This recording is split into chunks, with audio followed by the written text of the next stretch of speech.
Hello there, my sleepy knights. Tonight, we venture into 3 hours of the history of magic.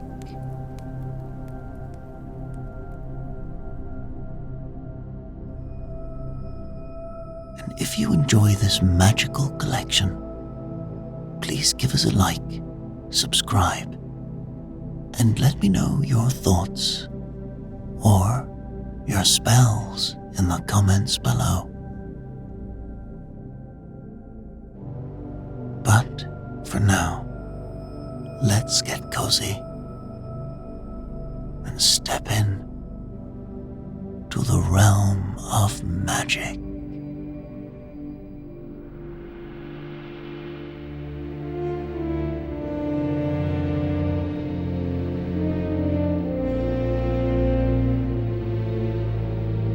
In the mists of time, where history blurs into myth, whispers speak of those who walk among us, cloaked in power and mystery. These are the wizards, beings revered and feared, wielders of arcane might, older than the bones of the earth. With a gesture or whispered incantation, they bend destiny to their will, exerting a dominion over forces lesser souls can only dream of mastering. Legends speak of these sorcerers in tones of awe and dread. They pierce the veil between the worlds, commune with spirits, and shed their forms to walk unseen among the oblivious masses. And with magic sharp in sight, it is said that some can gaze into the mists of the future.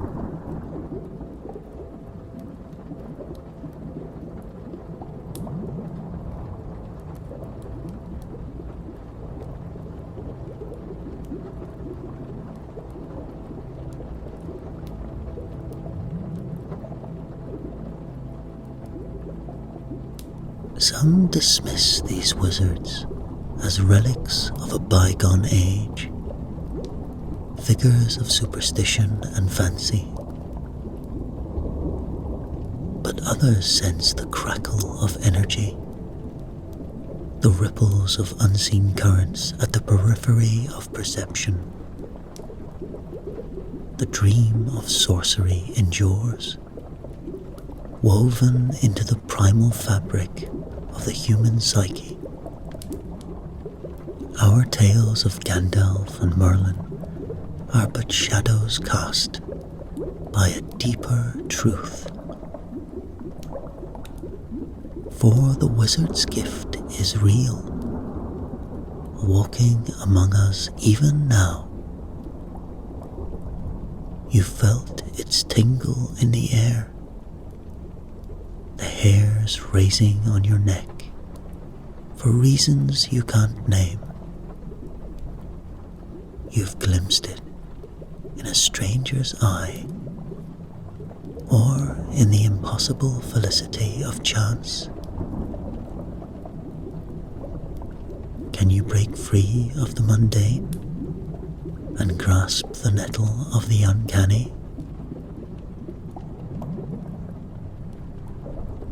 Are you ready to forsake the known and leap into the churning cauldron of raw potential? If yes, then take up your staff with me and let us set sail to find the magic of history.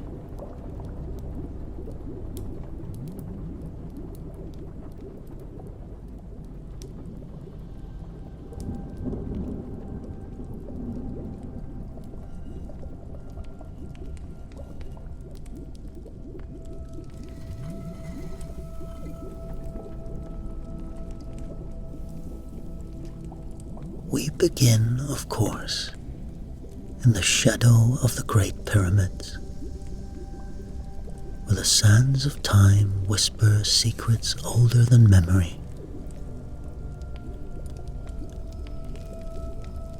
Here, there once thrived a civilization steeped in magic and mystery.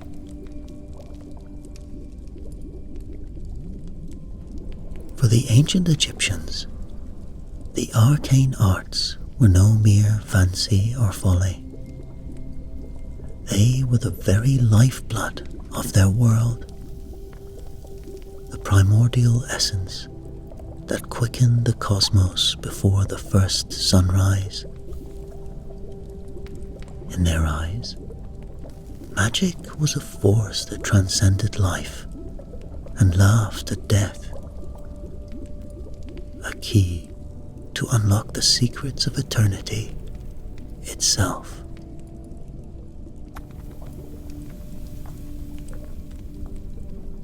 But such potent sorceries were not for the masses to dabble in.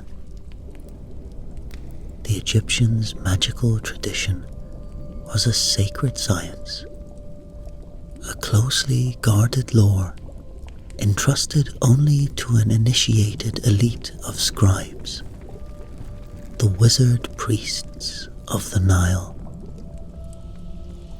These magician scholars wielded words of power and glyphs of destiny, inscribing their spells on scrolls and tomb walls with a reverence bordering on dread. For to the Egyptian mind, written words were no mere symbols. They were living talismans, charged with an independent existence and agency.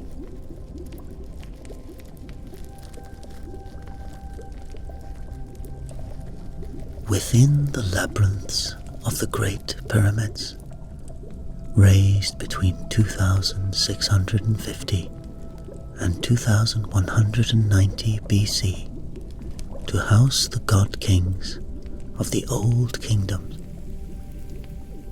these hieroglyph spells reached an apex of potency. Etched into the very stone, they formed a living web of enchantment around the interred pharaohs. For these monarchs were no ordinary rulers. They were themselves arch-magicians, worshipped as divine sorcerer sovereigns who could bend the forces of nature and the mysteries of the afterlife to their indomitable will.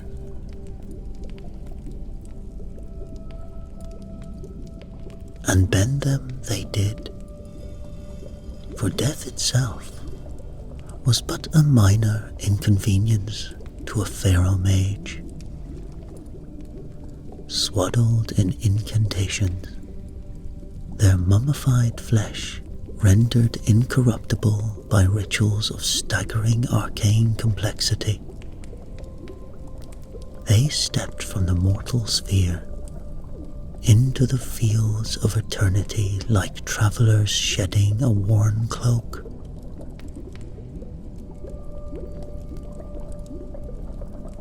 The great kings lived on in the western lands, sustained by magic, overflowing with the power of millions of hieroglyphs precisely executed to ensure their immortality. We of the modern age might scoff at such notions, dismissing the magic of the Nile wizards as superstitious fancy. But to do so is to ignore the sheer power of their belief, the intensity of their conviction that the universe could be shaped and reshaped through sorcery and the disciplined imagination. The Egyptians did not merely practice magic,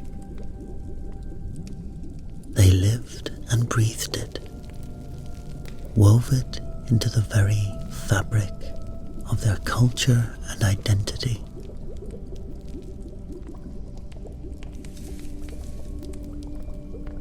But the path to wizardly might was not a simple matter of studying esoteric texts. No, to truly imbibe the essence of magic, the aspiring sorcerer had to literally consume the words of power.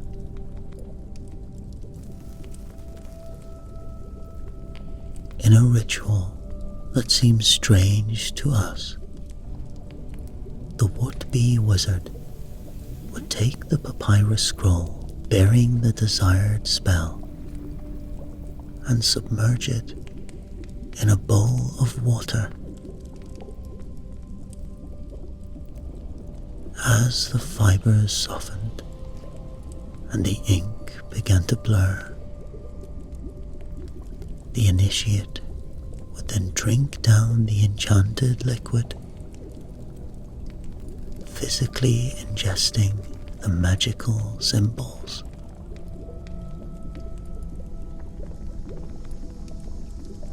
Only through this visceral act of incorporation could one hope to attain the godlike status of a true magician.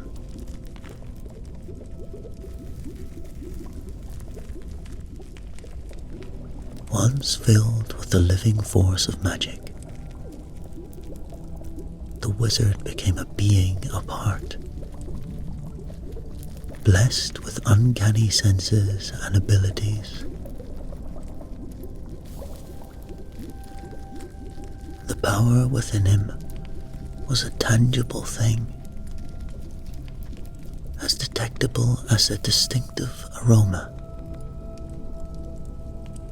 With this inner fire, the magician could stand against the forces of chaos and evil,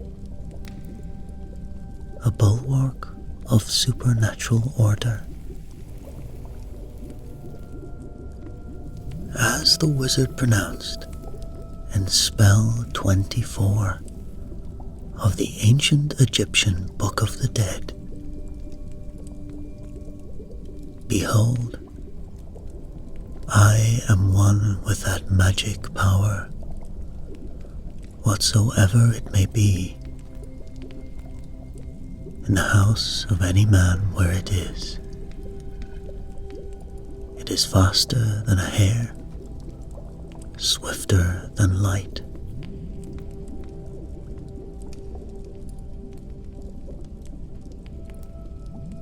Perhaps the most storied wizard of Egypt's old kingdom was Imhotep,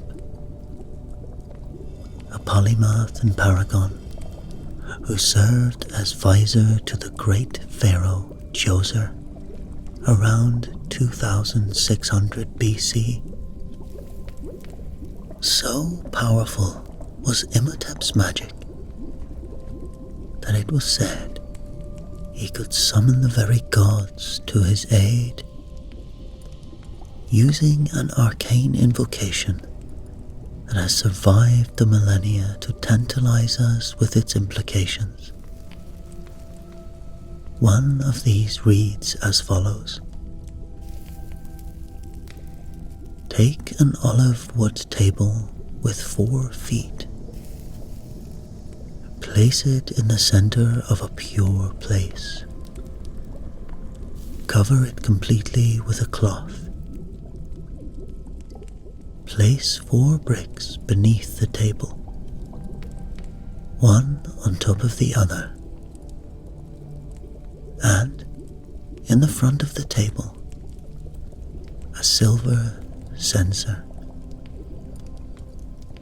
Put charcoal made from olive wood in the censer, and goose fat minced with myrrh and shaped into small dumplings, and recite a spell. Speak to no one throughout the night. You will see the god in the form of a priest, dressed in a linen robe.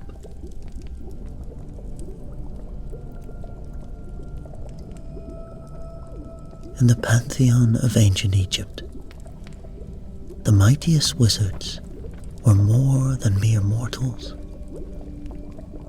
They were elemental beings, woven from the primal stuff of creation itself.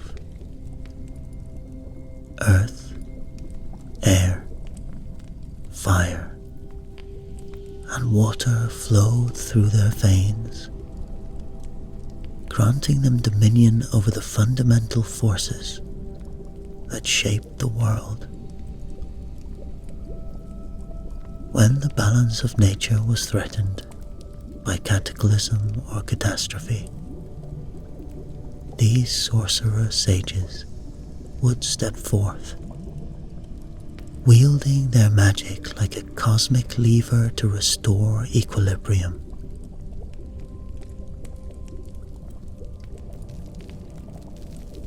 With incantations and gestures, it was said they could command the very heavens, dispersing the shadows to let the sun's life-giving rays pour down upon the land. But such potent enchantments required constant renewal. Each day, a spell-inscribed papyrus had to be sealed within a consecrated box and consigned to the flames, a ritual offering to maintain the fragile accord between man and the cosmos.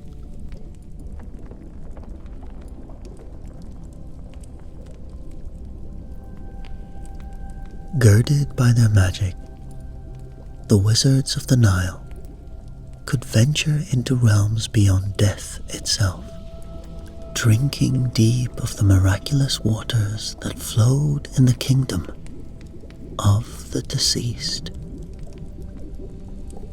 This celestial elixir bestowed still greater power upon the imbiber, as ascertained by this invocation. Come to me, O essence of rejuvenation. Refresh my heart, the fresh water of your stream. Grant that I may have power over water, like she who is powerful.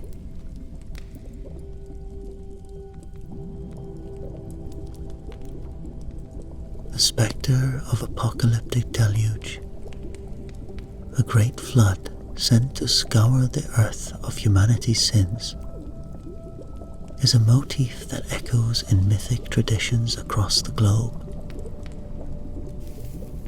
But woven into these tales of destruction is often a thread of hope, a hint of redemption, embodied by a divine or magical intercessor, who ensures that the devastation is not absolute, that life and civilization may rise anew from the receding waters.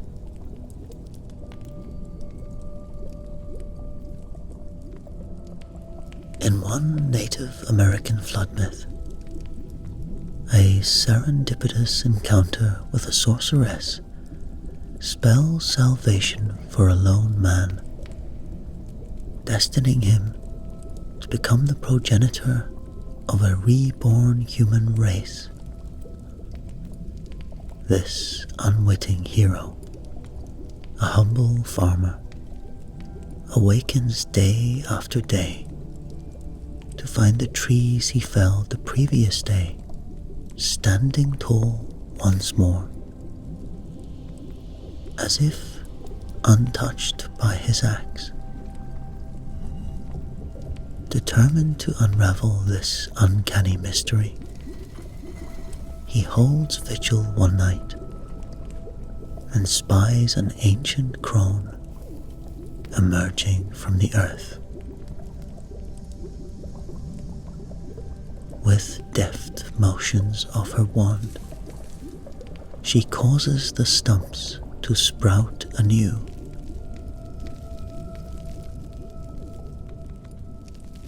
Confronted by the farmer, the sorceress delivers a dire warning. A world-drowning deluge is nigh, but her magic can shield him from the torrent. At her behest, he crafts a coffin from a fig tree, provisioning it with grains of colourful corn, squash stems for tinder, a spark of fire. Sealed within this arcane ark,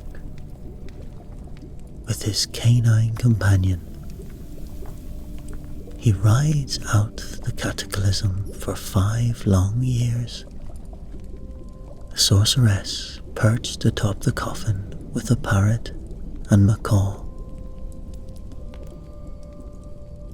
As the floodwaters recede, the sorcerer loses her avian familiars, who carve mighty river valleys with their beaks to drain the lingering deluge. And in a final act of sorceress benediction, she transfigures the farmer's dog into a comely young woman, his mate, with whom he will sow the seeds of a resurgent humanity.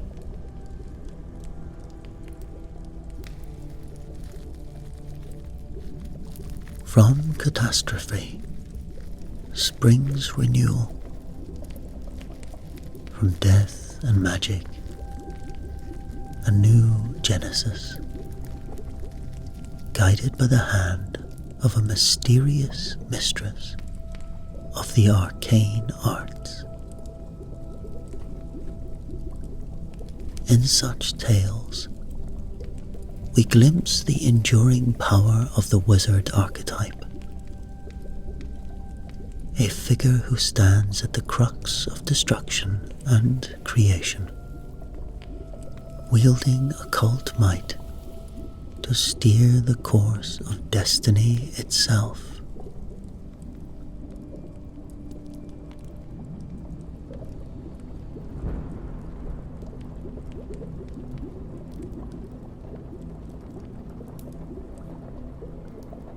In the annals of myth and legend, few figures loom as large or as menacingly as Circe, the bewitching sorceress, whose very name conjures images of dark enchantment and primal dread.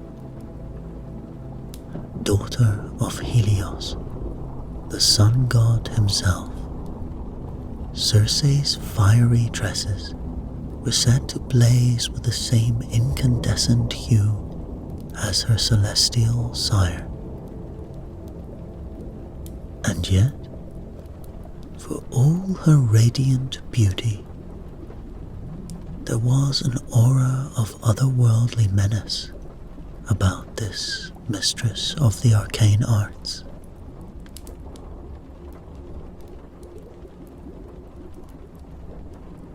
Ensconced on her enchanted isle, Circe played host to many an unweary traveller, luring them in with sumptuous feasts and honeyed words. But woe betide those who partook of her banquet, for with a tap of her wand, the sorceress could transform her guests into base and brutish forms. Men found themselves trapped in the bristling hides of swine, while women were twisted into serpentine monstrosities. A grotesque menagerie of souls ensnared by sorcery.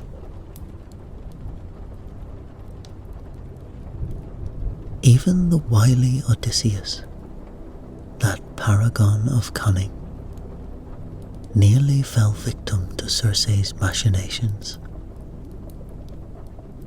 It was only through the intervention of Hermes, messenger of the gods, that the hero received the means to resist her spells. A flowering onion, the Allium Molly, whose uncanny properties shielded him from enchantment. Armed with this talismanic herb, Odysseus compelled the sorceress to restore his comrades to their true forms, as recounted in Homer's immortal epic.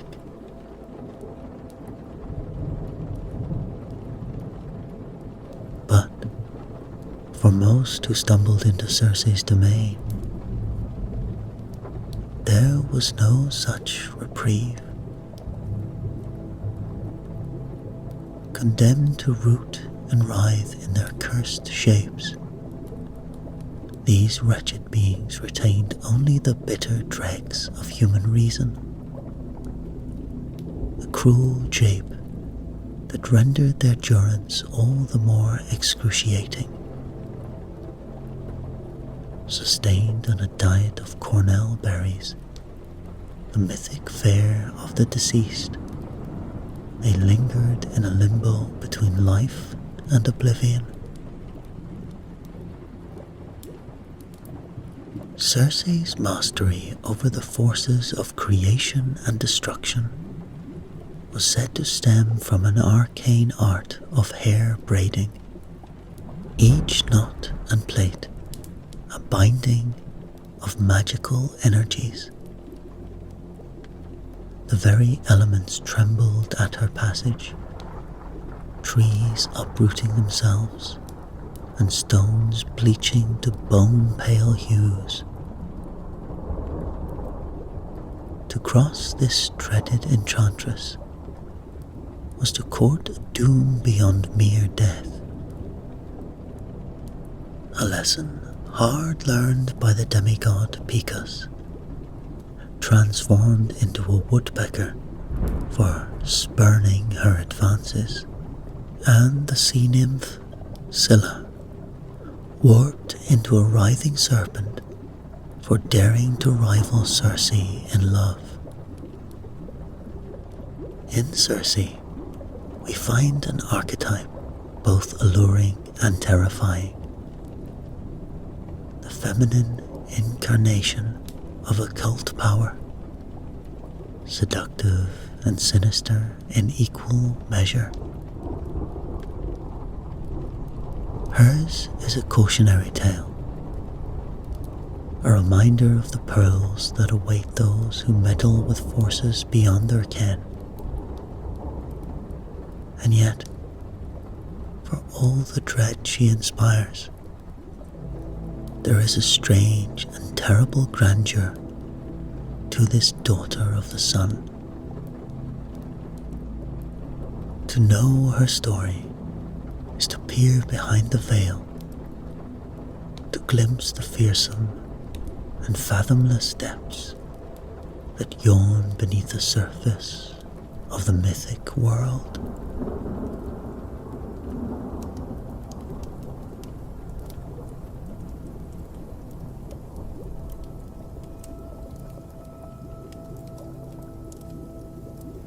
Shape-shifting stands as the ultimate expression of arcane might, a power that allows its wielders to bend the very fabric of their being to their will. Among the myriad of practitioners in this uncanny art, it is the wizards who reign supreme.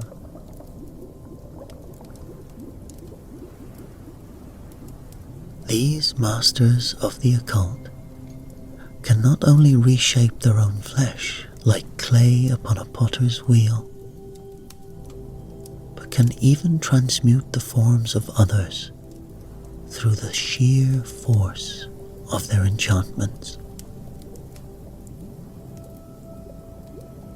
With a thought or a gesture, they can assume the guise of any creature, from the most fearsome of demons to the most majestic of beasts. In battle, they might become a towering giant or a monstrous serpent, their enemies quailing before the sheer otherworldly horror of their transformed visage. And when stealth is called for, they can simply cast off the mantle of visibility itself, fading into the shadows like a wisp of smoke on the wind.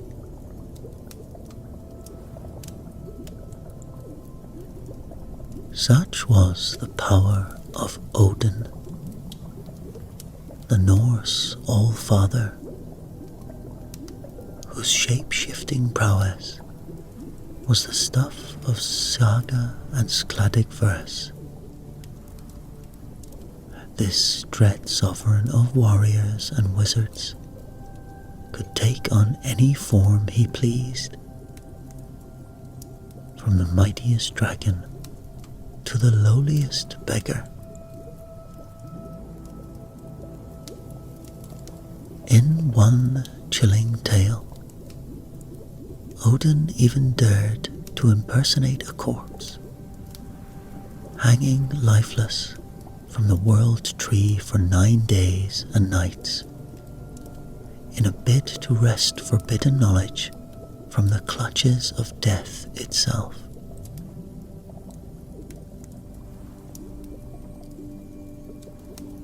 Imbued with magical secrets, the god cast off his cadaverous guise and rose anew, a wellspring of occult wisdom made flesh.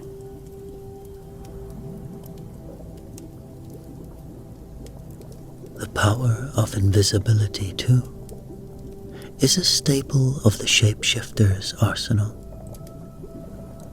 In ages past, this boon was often bestowed through enchanted accoutrements, a helm of darkness for the Greek hero Perseus, or a shimmering cloak of unseenness for the fledgling wizard Harry Potter.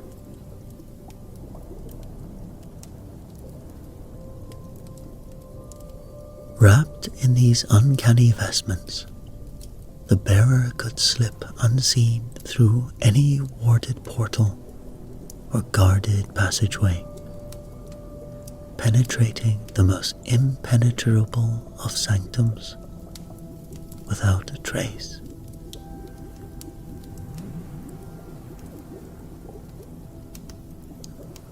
But shapeshifting is not the sole purview of gods and storybook heroes. The annals of archaeology hint at the presence of wizardly adepts in our own world, their arts cloaked in the mists of prehistory. Take, for instance, the deer skull mask unearthed in ancient Britain, a relic that speaks to the power of animal transformation. By donning this eerie headpiece, a shaman or witch doctor could meld their essence with that of the stag, gaining a preternatural edge in the hunt and the ways of the wild. Even in the realm of fairy tale and folklore, we find echoes of shape-shifting magic.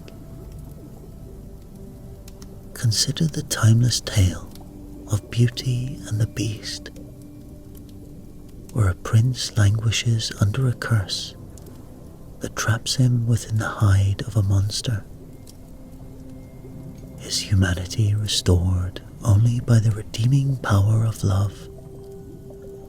Or the haunting Scottish ballad of Tam Lin, whose hero cycles through a procession of fearsome forms: serpent, bear, lion, as he pleads with his beloved to hold him fast and break the enchantment.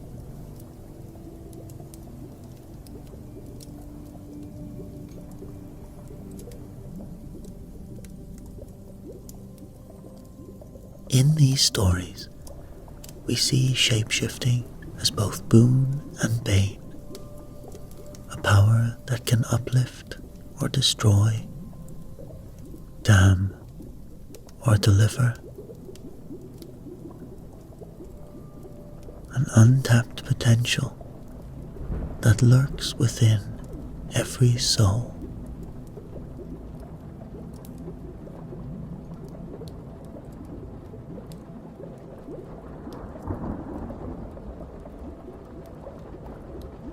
In the misty annals of the ancient Celts, there existed a priestly group known as the druids. Men and women of profound wisdom, revered as the mightiest sorcerers of their age. To be chosen as a druid was to embark upon a lifelong journey of initiation, a path that could only be trod by those who possessed an innate affinity for the spiritual arts.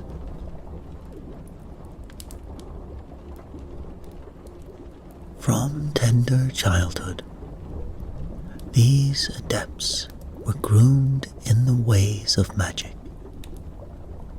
their training spanning the course of 3 long decades before they could claim the mantle of a fully fledged druid.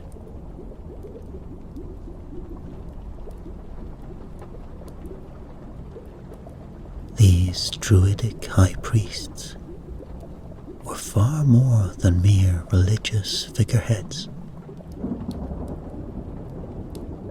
They were trusted advisors to kings and chieftains,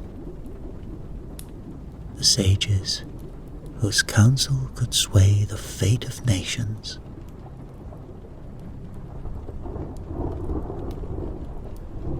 Though their cult waned and faded in the 1st century AD, the legacy of the druids endured, rising anew in the 18th century, like a phoenix from the ashes. Today, nearly 20 orders of neo-druidry practice their nature-centric worship, gathering in sacred sites like Stonehenge to celebrate the turning of the seasons and the eternal cycles of life, death, and rebirth.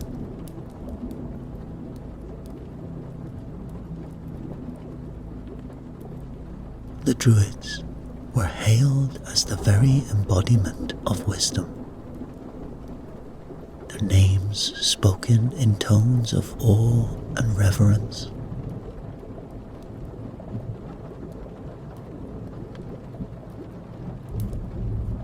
These sage wizards wielded extraordinary powers, conjuring wards against evil spirits and divining the shape of things to come. They even devised their own secret tongue, an esoteric language that included the ogham, a mystical alphabet carved into the bark of trees, each sigil a conduit for the casting of potent spells. For the druids, the natural world was alive with sacred power, and no living thing was more revered than the mighty tree. These towering beings were seen as living bridges between the realms of earth and sky, their roots delving deep into the dark soil, even as their branches reached heavenward.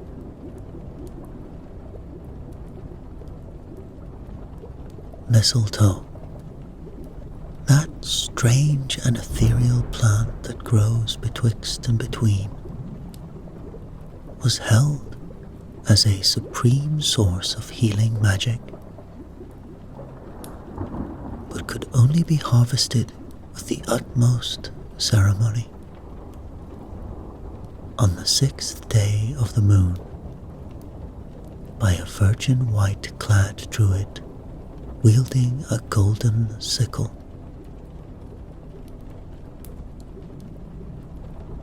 Clad in billowing robes of purest white, the druids bore wooden staves carved from the sacred yew,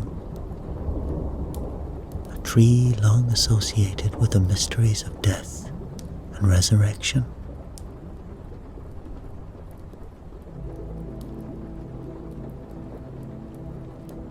Upon these wizardly wands were graven the secret signs of the ogham, each character a key to unlocking the vast potential of the unseen world. So powerful were the spells of the druids that they could incapacitate not merely a single foe,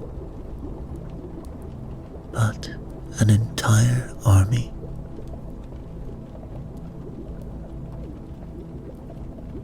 Irish legend speaks of the druid Freichan, who, at the behest of his king, conjured a supernatural fence around the royal host, allowing them to slaughter 3,000 of their enemies in a single bloody stroke. And even today, echoes of druidic magic linger in the folk practices of the Celtic lands. To ensure good fortune, one might cut some mistletoe on the winter solstice, and intoning this: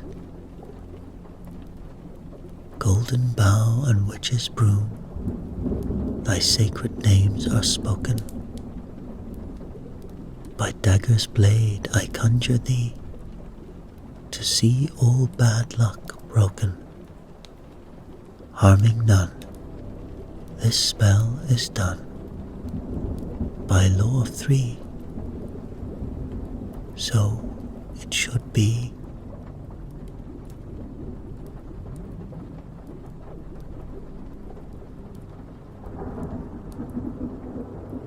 Hung above the threshold of a home, this evergreen talisman is said to bring blessing and bounty to all who dwell within it.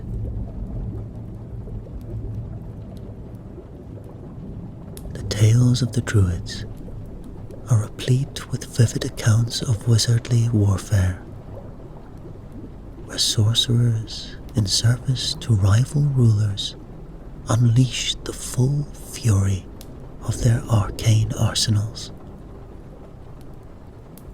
The very elements became weapons in these uncanny conflicts.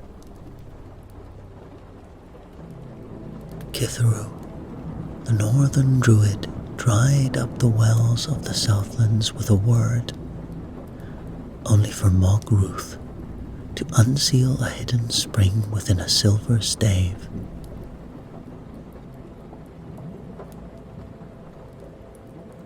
Kitharu conjured fire and blood rain from the heavens. Mog Ruth smotes his foes with petrifying magic, turning druids to standing stones upon the field of battle. Otherworldly mists, too, were a staple of the druidic art. The great Irish wizard, Manannán mac Lir, was said to have cloaked himself in a veil of enchanted fog, the better to lead King Cormac to a fairy feast. There, in the guise of a comely youth, Manannán served the ruler a banquet of pork and mead, a gesture of goodwill between the realms of magic and mortality.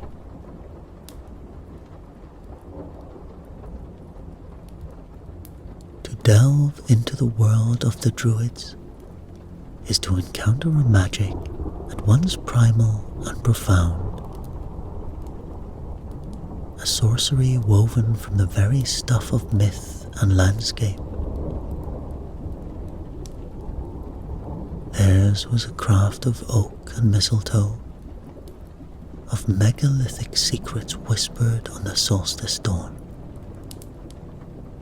To follow the deer tracks of their ancient wisdom is to glimpse a world thrumming with hidden life,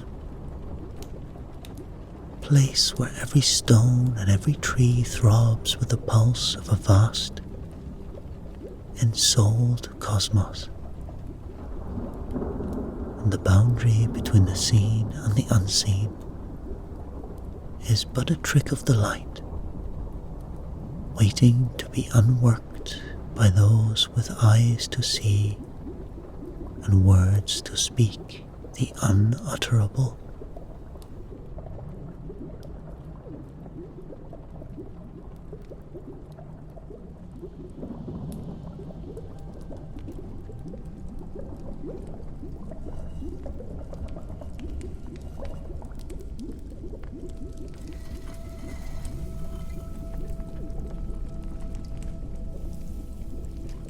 In the swirling mists of myth and history, there looms a figure both enigmatic and awe-inspiring. Hermes Trismegistus, the thrice greatest wizard. Born of the mystical union between the Greek god Hermes and his Egyptian counterpart, Thoth. This legendary sage is said to have wielded a mastery over the arcane arts that dwarfed the power of any mere mortal mage. The very existence of Hermes Trismegistus is a testament to the intermingling of divine powers.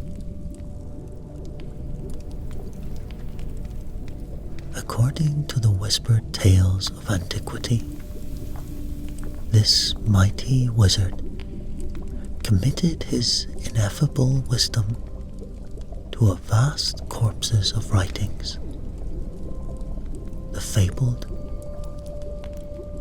Hermetic texts, composed in the time of Moses. This occult library was said to span some 42 volumes, each one a grimoire of unimaginable potency.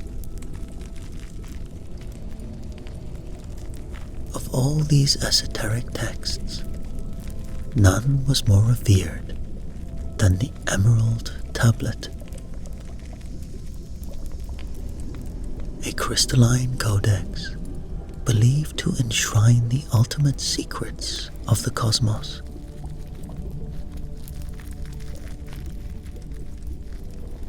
Legend has it that Hermes Trismegistus himself inscribed these pages, distilling the very essence of magic into the 13 cryptic texts.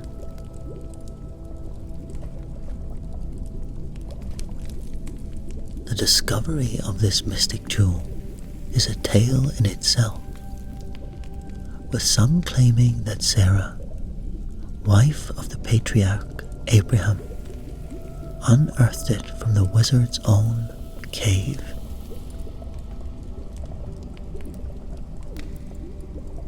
Tragically, the bulk of the Hermetic canon is thought to have been lost to the ages, consumed by the conflagration that devoured the great library of Alexandria in 97 BC. And yet, whispers persist of a cache of surviving volumes, hidden deep in some desert catacomb, awaiting the prophesied hour of their revelation. A tantalizing prospect, to be sure, for any who would plumb the depths of the arcane.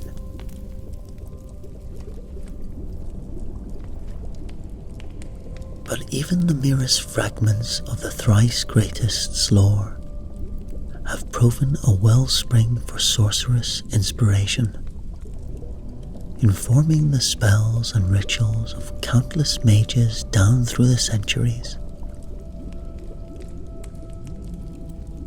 The very first lines of the Emerald Tablet encapsulate the core of the great wizard's philosophy. They read, "That which is above is like that which is below, and that which is below is like that which is above, to achieve the wonders of the one thing."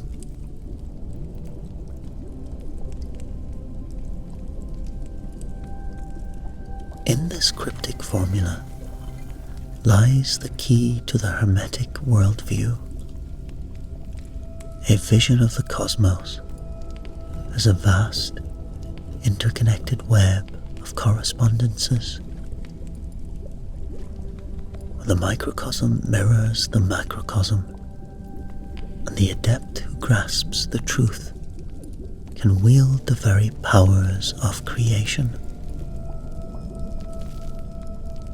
Such a staggering legacy seems almost beyond belief.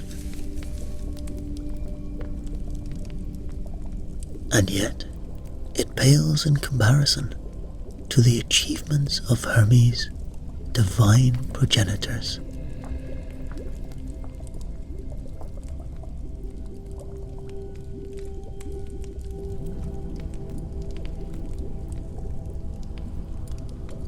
Trismegistus, the wing-footed messenger of Olympus, is said to have dictated a staggering 20,000 volumes to the philosopher Iamblichus in the 3rd century BC,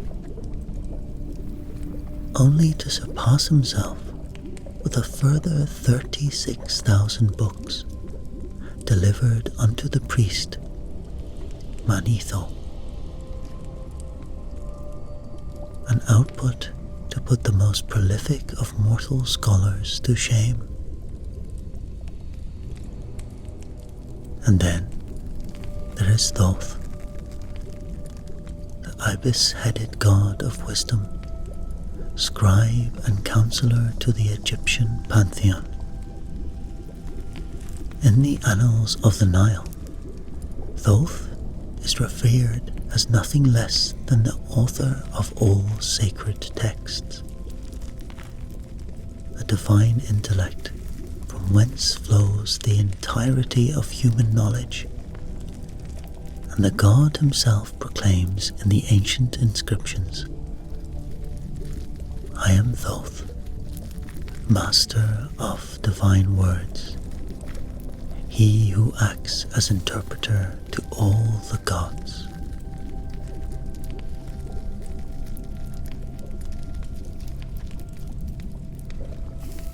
In Hermes Trismegistus, we find a figure at once historical and archetypal, a sage, a sorcerer, a psychobomb of the soul's journey to gnosis. To walk the winding path of Hermeticism is to follow in his footsteps, to ascend the ladder of the spheres in pursuit of that ultimate alchemical transmutation, the forging of the base metal of ignorance into the philosophic gold of illumination. It is a quest that has fired the imagination of magicians, mystics, and seekers of wisdom for millennia, and one that continues to beckon us from across the abyss of the ages.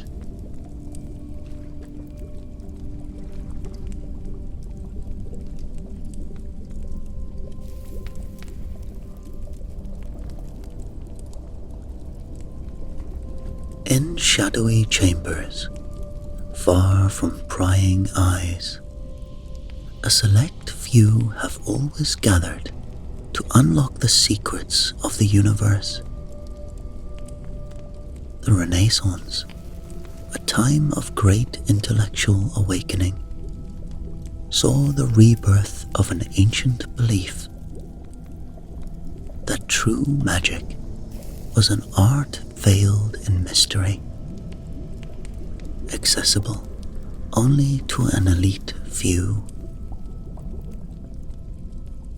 Scholarly wizards of the era crafted intricate rituals, not merely for show, but as keys to doors most couldn't even perceive. Their ceremonies grew increasingly elaborate, a trend that would continue for centuries to come.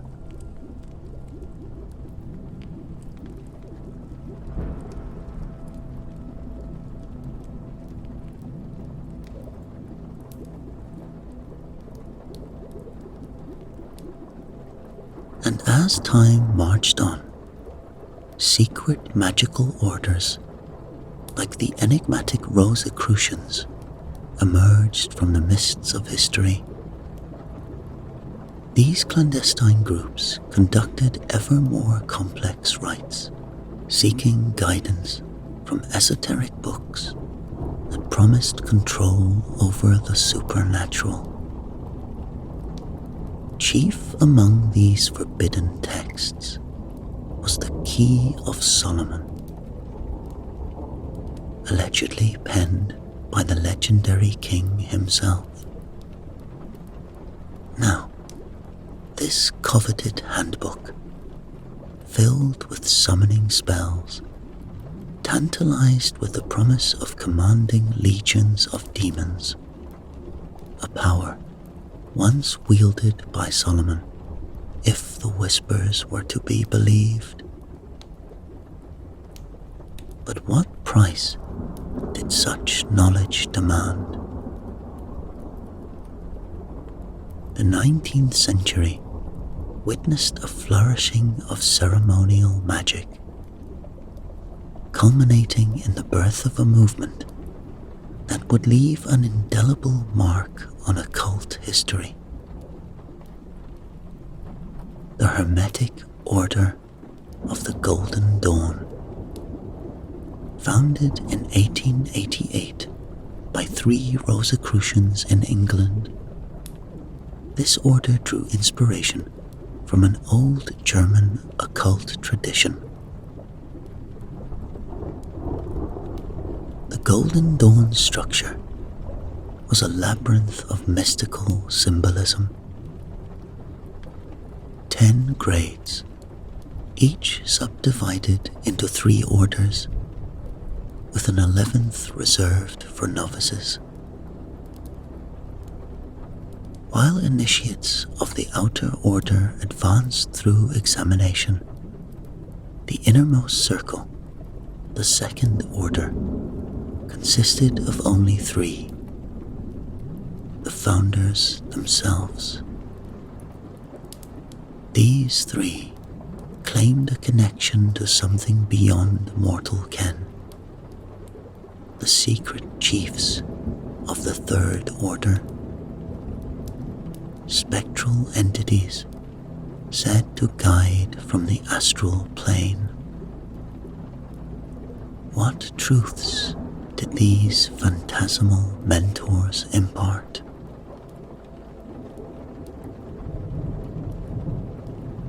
Enter Aleister Crowley, a name that sends shivers down the spines of occultists. This notorious British wizard of the early 20th century briefly joined the Golden Dawn, only to be expelled in a flurry of mystical drama. Legend has it that one of the Order's chief magicians was so incensed by Crowley that he dispatched an army of spirits to assault the rebellious sorcerer. Undeterred, Crowley forged his own path. He established the Abbey of Thelema, based on the Book of Law, a text he claimed was dictated by Aiwass, an ancient Egyptian magical force. Crowley's audacity knew no bounds. He dubbed himself the Great Beast 666 and professed to be the reincarnation of several powerful wizards, including the Elizabethan occultist John Dee. Like his past self, Crowley delved into Enochian magic, exploring the astral plane and recording vivid descriptions of his otherworldly visions.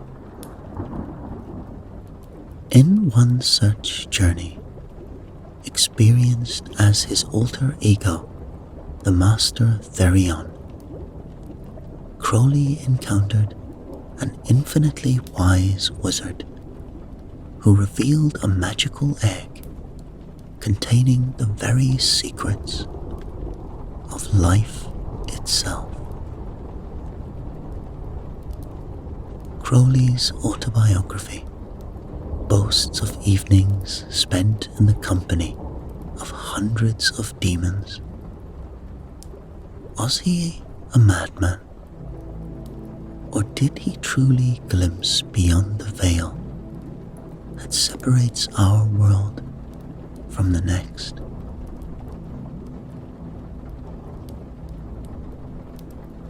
The ripples of Crowley's unconventional beliefs spread far and wide, eventually influencing the birth of Wicca, now one of the fastest growing religions in the United States. Wiccans, like Crowley, practice magic with a K, distinguishing their craft from mere stage illusions. Guided by the principle, "And it harm no one, do what ye will," Most Wiccans revere the earth goddess and strive to live in harmony with nature. Their ceremonies mark the turning of seasons and life's pivotal moments, carrying echoes of those ancient rites performed by secret societies of old. Even today, Wiccans cast spells for protections, blending oils and chanting incantations that bridge the gap between the mundane and the mystical. As they intone, "I stand here in your guardian light. Empower this oil with your might." One can't help but wonder what unseen forces might be listening. What truths lie buried in these esoteric traditions? What power still waits, hidden in plain sight, for those bold enough to seek it?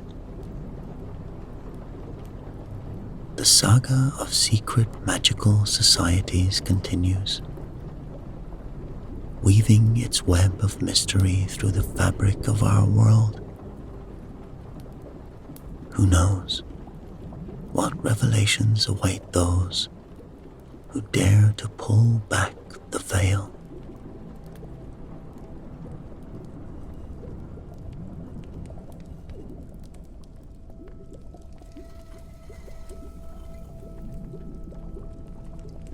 For centuries, a select group of seekers has been driven by an extraordinary quest: the creation of the Philosopher's Stone. This legendary substance, more precious than any earthly treasure, promised not only the ability to transmute base metals into gold, but also the gift of eternal life itself.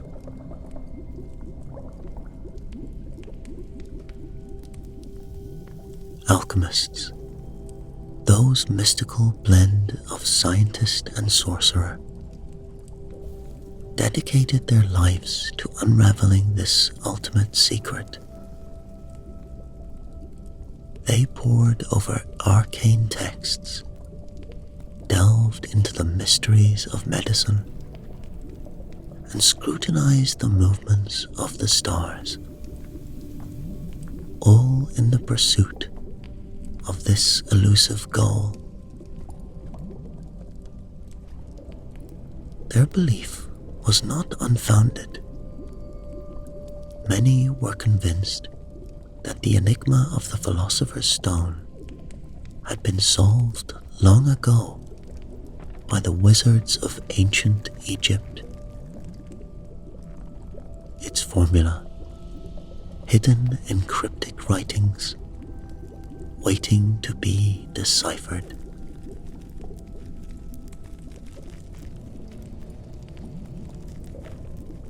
Among these determined seekers, one name stands out: Nicholas Flamel.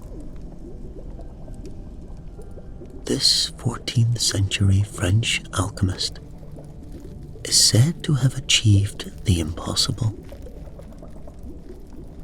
According to legend, Flamel unlocked the secret of the Philosopher's Stone, using its power to transform mercury into gold and attain immortality.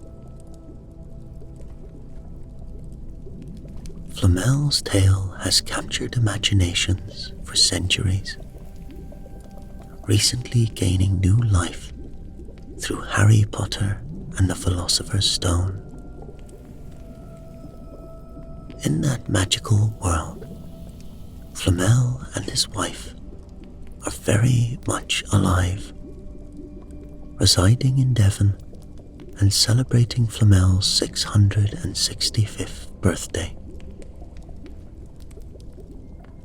The novel portrays the Philosopher's Stone as an object of immense power, coveted by the dark wizard Voldemort and protected by the young hero, Harry.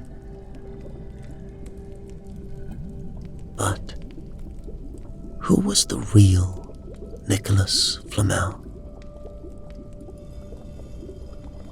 Born in 1330, he led an unremarkable life in Paris as a bookseller and scribe.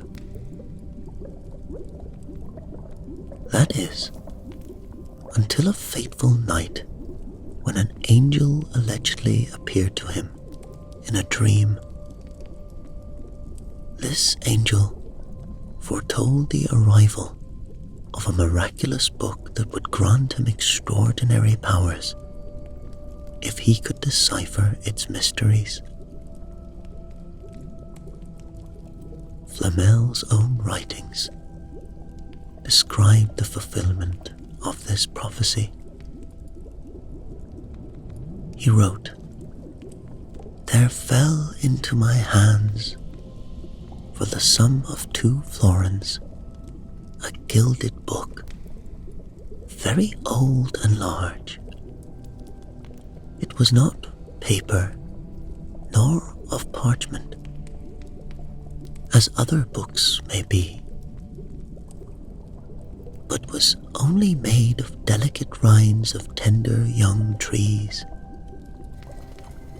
The cover of it was brass, well bound, all engraving with letters and strange figures. It contained thrice 7 leaves, for so were they counted in the top of the leaves, and always every 7th leaf was without any writing. But instead thereof, upon the first 7th leaf, there was painted a rod, and serpents swallowing it up.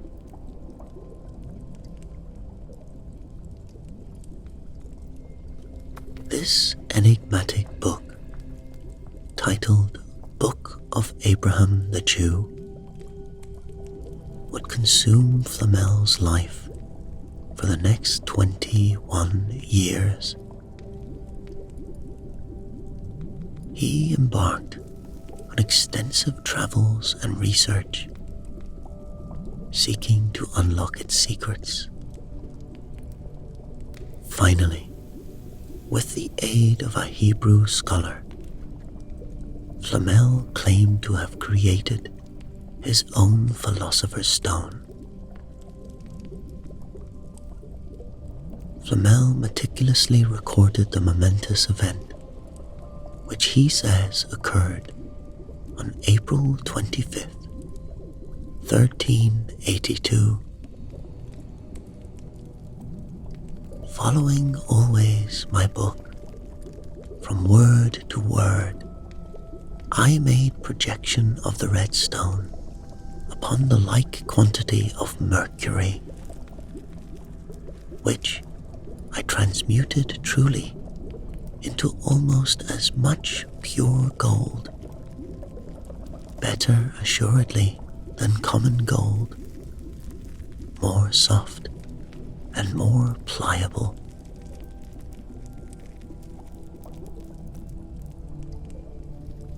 Conscious of the immense power at his fingertips, Flamel asserted that he had only transmuted gold 3 times.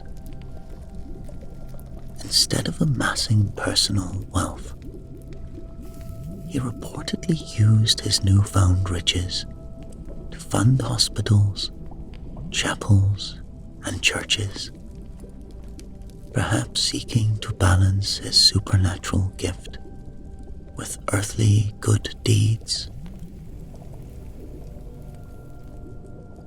And if the legends are to be believed, Flamel and his wife continue their immortal existence to this very day, beyond the fanciful sighting in the world of Harry Potter. There were more alleged reports of the couple in India during the 17th century, as noted by the French archaeologist Paul Lucas. The tale of Nicholas Flamel and the Philosopher's Stone continues to captivate us, blurring the lines between history, legend, and magic. It speaks to our eternal fascination with the possibility of transcending human limitations, of unlocking the secrets of life itself. Whether fact or fiction, the quest for the Philosopher's Stone remains a powerful symbol of humanity's relentless pursuit of knowledge and the tantalizing possibility that true magic might exist, hidden just beyond our grasp.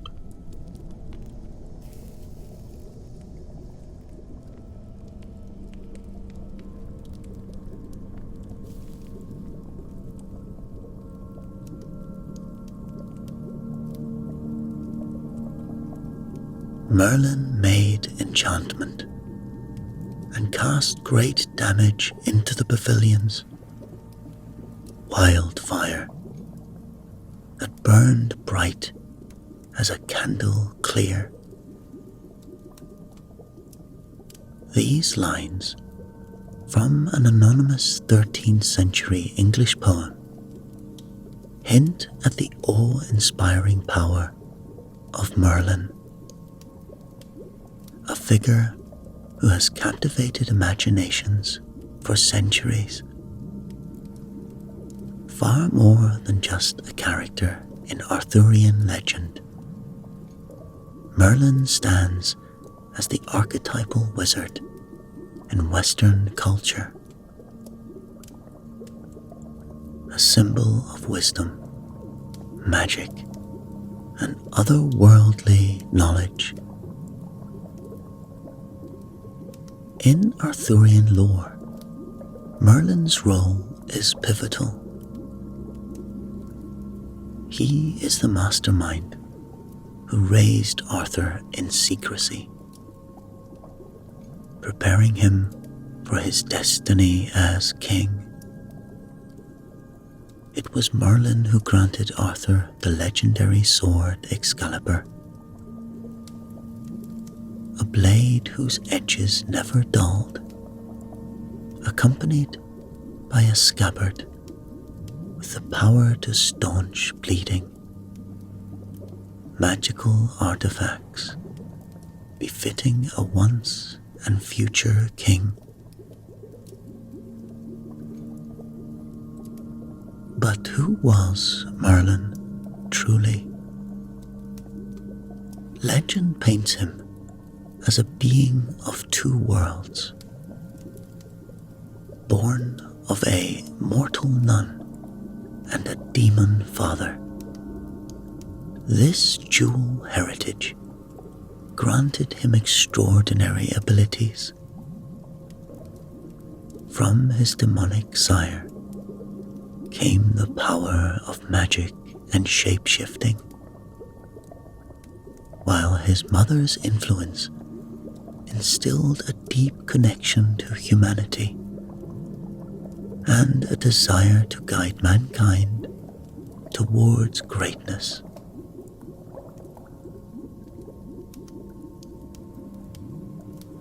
Intriguingly, some scholars believe that Merlin may have been more than myth. There are those who connect him to Merlin, a prophet of renown who lived in the Scottish lowlands during the late 6th century. This historical figure was said to have counseled royalty, perhaps forming the basis for the legendary wizard we know today. One of the most famous tales attributed to Merlin speaks to the sheer scope of his supposed powers. According to legend, it was Merlin who orchestrated the construction of Stonehenge, using his magic to transport massive stones from Ireland to the Salisbury Plain. The 12th century chronicler Geoffrey of Monmouth, in his History of the Kings of Britain, recounts how even a massive army of 15,000 men failed to move these monoliths, known locally as the Giant's Dance. Merlin, however, accomplished this feat with ease. Merlin laughed at their vain endeavors and took down the stones more easily than one could credit, and directed their embankment on board the ships. And so they set sail joyfully back to Britain.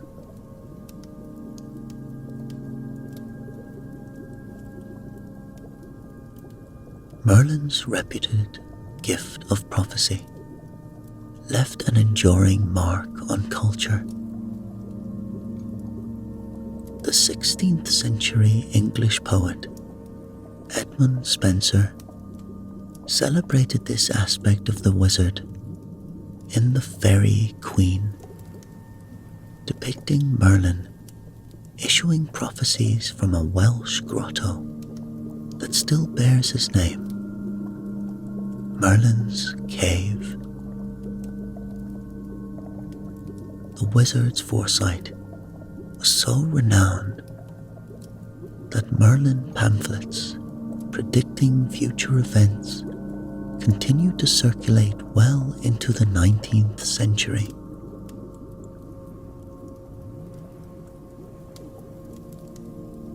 Modern literature has breathed new life into the Merlin mythos.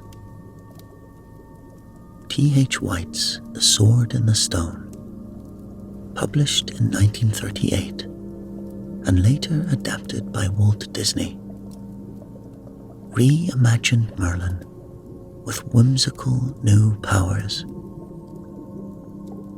White's Merlin could dematerialize at will, described vividly in his book.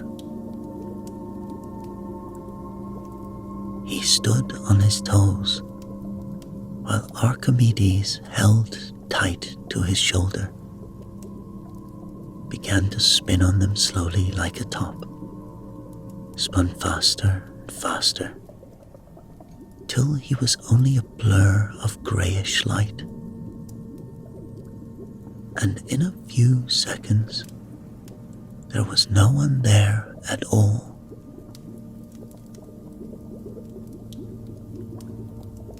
Perhaps the most influential modern incarnation of Merlin comes not through direct portrayal, but through inspiration. J.R.R. Tolkien's Gandalf, the wise and powerful wizard of the Lord of the Rings trilogy, owes much to the archetype established by Merlin. Through Gandalf, we see echoes of Merlin's wisdom, power, and his role as a guide to great leaders. Yet, for all his power, legend tells us that Merlin had a fatal flaw: his susceptibility to feminine wills. Various tales speak of Merlin being ensnared or imprisoned by enchantresses. One enduring story claims that the Lady of the Lake trapped Merlin in a thorn bush through her own magical arts, where it is said that he remains to this very day.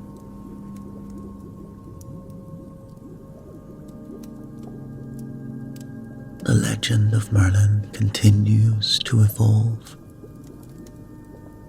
a testament to our enduring fascination with magic, wisdom, and the idea that there are forces in this world beyond our comprehension.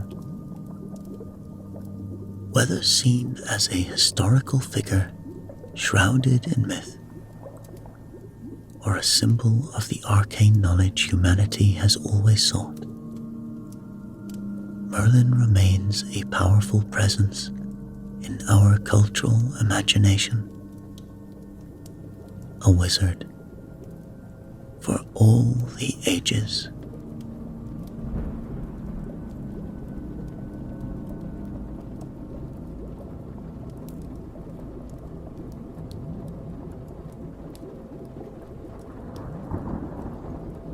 A magic spell's power lies in its words, whether written or spoken. The form and expression of these words often draw from the wizard's own language, are crucial to their potency. Some of the most ancient spells were simply magical words or phrases inscribed on parchment and worn as necklaces. During the Middle Ages, the word abracadabra was widely believed to ward off the plague. The ritual involved wearing the word around one's neck for 9 days, then tossing it backwards over the shoulder into an eastward flowing stream. This word likely originated from an ancient Aramaic phrase, meaning disappear like this word. The infamous 20th century British occultist Aleister Crowley considered it a word of great power. Today, it's primarily known as a stage magician's catchphrase. Wizards often incorporated Christian prayers, particularly in Latin, as healing spells. This practice, condemned as heresy by the Church, played a vital role in sparking the medieval witch hunts. A 17th century English wizard's advertisement promoted a counterspell against witches involving the recitation of 5 paternosters, 5 aves, and 1 credo.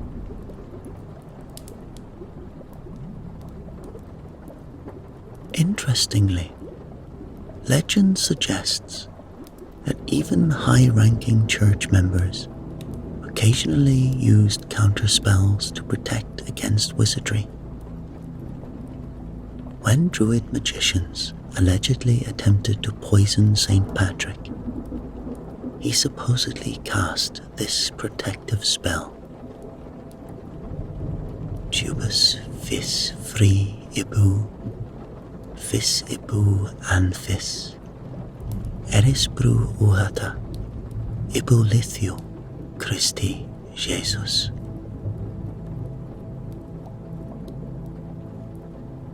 Rural wizards, known as the Cunning Ones, frequently provided counterspells to break witches' curses It was commonly believed that the magical link created by a witch could be reversed to punish her.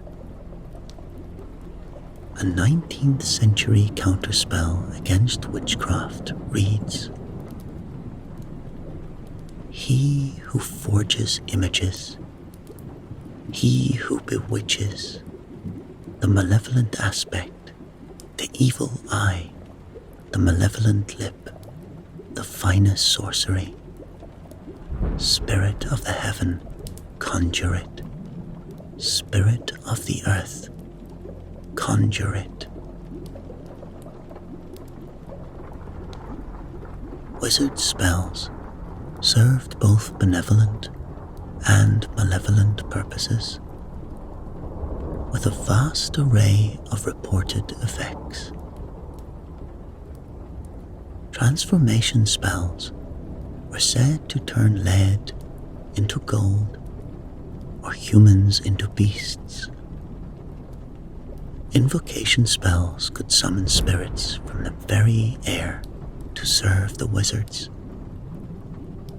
Evocation spells were believed to influence desires or even halt time itself.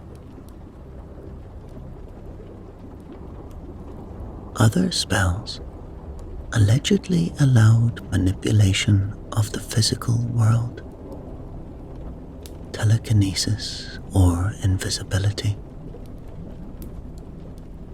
Some were used for divination, offering glimpses of the future or solutions to great mysteries. The breadth of these purported abilities underscores the certain role that magical worlds played in the imagination and practices of past societies. The rhythmic or melodic sound of a spell is a powerful element in its magic. It was believed that the rhythmic repetition of certain words could raise tremendous psychic power that would work the spell. Power songs were customarily used by shamans to summon their individual guardian spirits. A vivid 19th century account describes a Siberian shaman successfully calling up his animal spirits. The beating of the drum grew stronger and stronger, and his song, in which could be heard sounds imitating the howling of the wolf and the voices of the other animals. His guardian spirits appeared to come, sometimes from the corner nearest my seat, then from the opposite end, then again from the middle of the house, and then it seemed to proceed from the ceiling.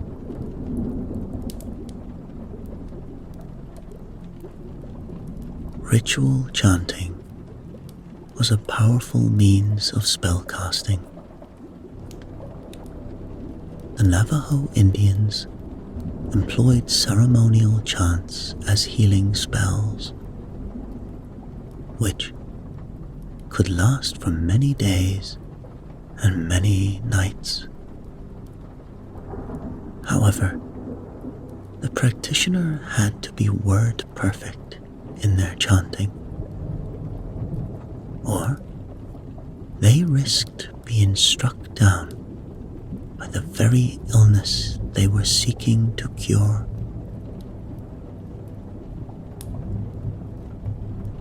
Modern magical practices continue to emphasize the power of chanting. The Complete Idiot's Guide to Wicca and Witchcraft advises, within ritual, You can use chants to build your cone of power, just the way you would with drumming.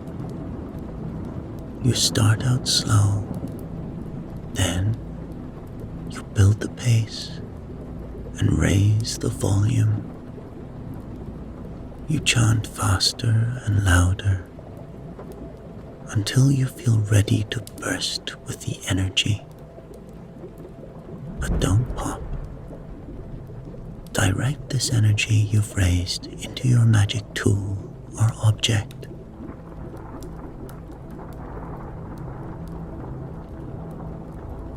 This contemporary magical approach uses chants to build rhythmic momentum through repetition, similar to drumming, to induce a trance-like state and empower magical acts.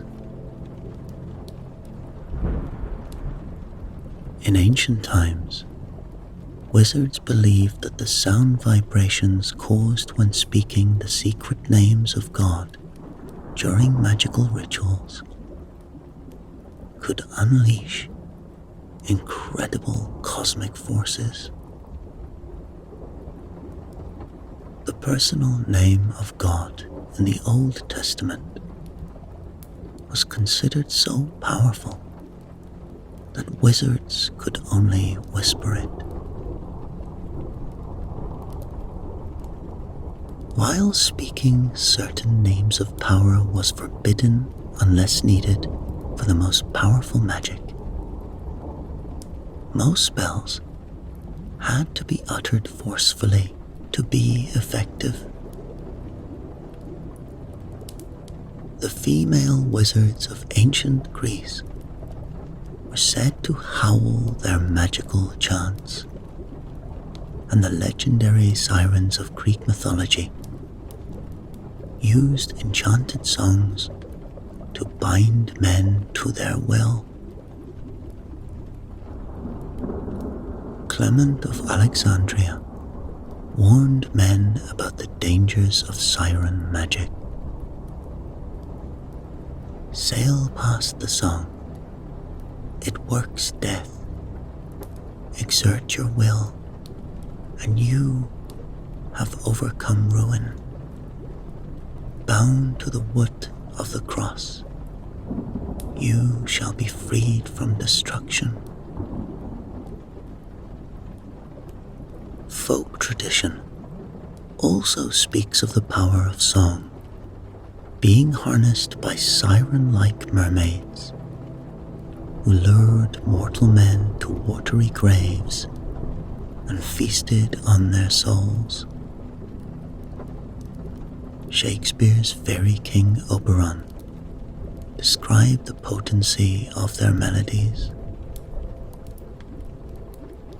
The rude sea grew civil at her song, and certain stars shot madly from their spheres to hear the sea maid's music.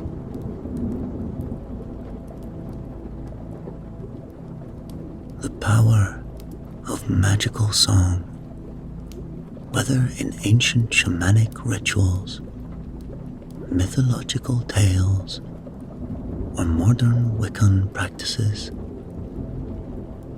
continues to be a central element in the world of magic, blending rhythm, melody, and mystical intent into a potent force of enchantment.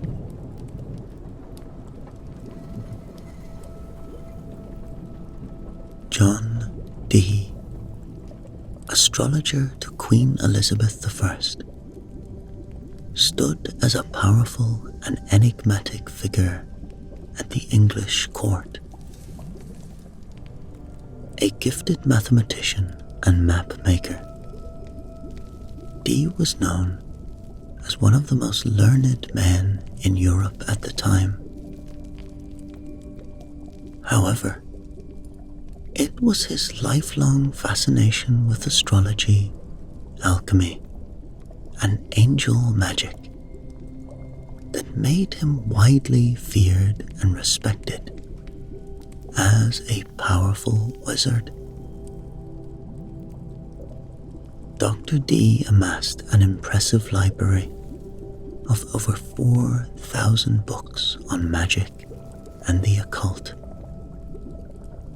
turning a wing of his London house into a laboratory for alchemical experiments. His pursuit of mystical knowledge extended far beyond books. Dee possessed an array of magical instruments, each with its own supposed supernatural properties. Central to Dee's magical practice was the famous crystal ball, now on display at the British Museum. This pale pink crystal, about the size of an orange, was allegedly presented to Dee by the Archangel Uriel during a visionary encounter. Dee believed this crystal could be used to summon and communicate with angels.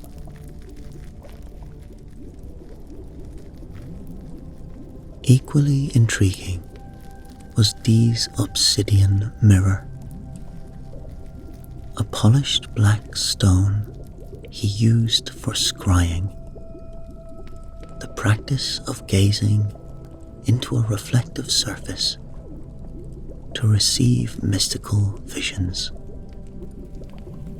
This mirror, also housed in the British Museum, was said to have Aztec origins and was believed by Dee to be a powerful tool for peering into the spirit world. Other magical instruments in Dee's arsenal included a golden lamen, a magical pendant worn during rituals, and a wax tablet. These objects were integral to Dee's complex magical rituals and invocations. Dee's quest to communicate with angels led him to partner with Edward Kelly, who acted as a medium. Their first successful summoning reportedly occurred just before Christmas in 1581, when Dee conjured the angel Anael. Over time, Dee claimed to converse with various archangels, including Uriel, Michael, Gabriel, and Raphael. During these angelic seances, Kelly would gaze into the crystal shrewd stone and call forth spirits for Dee to interrogate.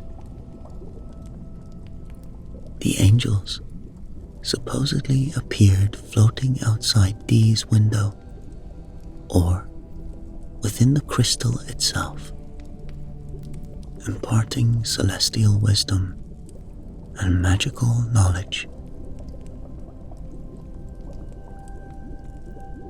Through these communications, Dee and Kelly developed a complex magical system known as Enochian magic. This system included its own language, alphabet, and set of invocations purportedly taught to them directly by the angels. The Enochian system claimed to offer unprecedented power over the supernatural realm, allowing the practitioner to compel spirits to carry out magical spells.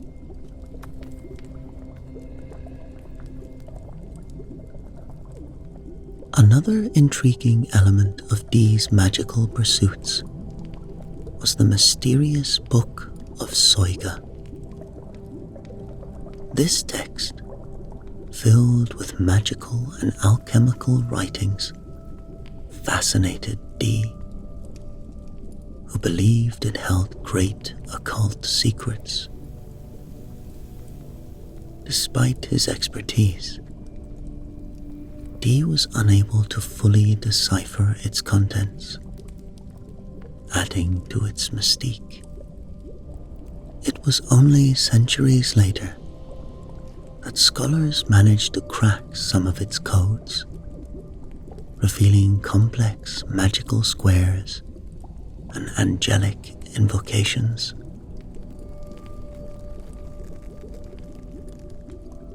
These angelic conversations were meticulously recorded and later published in A True and Faithful Relation of what passed for many years between Dr. John Dee and some spirits. This extraordinary book provided insight into Dee's magical practices and beliefs, detailing his attempts to uncover alchemical secrets and divine knowledge through these angelic intermediaries. The angelic seances came to an abrupt and controversial end when a young female spirit guide named Madimi appeared and encouraged Dee and Kelly to engage in wife swapping.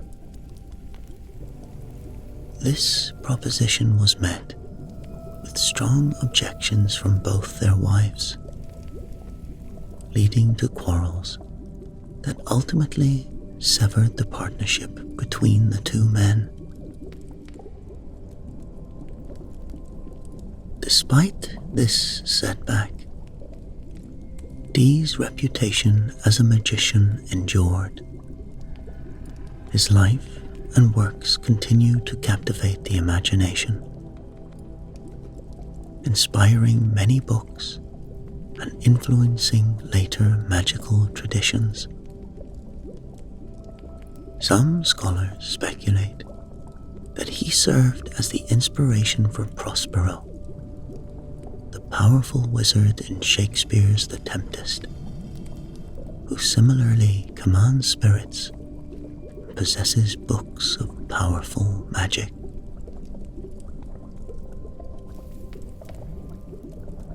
Dee's impact on occult practices extended far beyond his lifetime. His Enochian system and other magical writings significantly influenced later occultists and magical orders.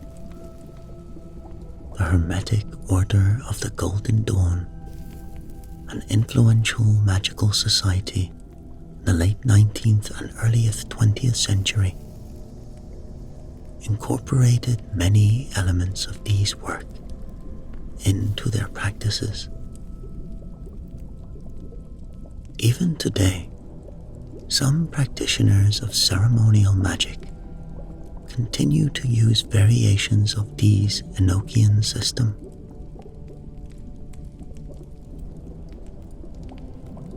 John Dee's legacy as the last royal magician continues to fascinate scholars and occultists alike.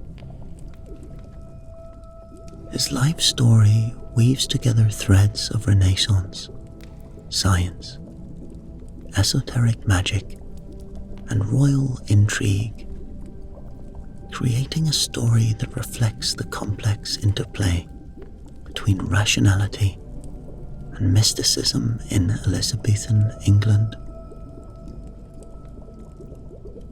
Dee's relentless pursuit of both earthly and celestial knowledge marks him as a unique figure in the history of magic, bridging the gap between the medieval world of alchemy and the emerging scientific revolution.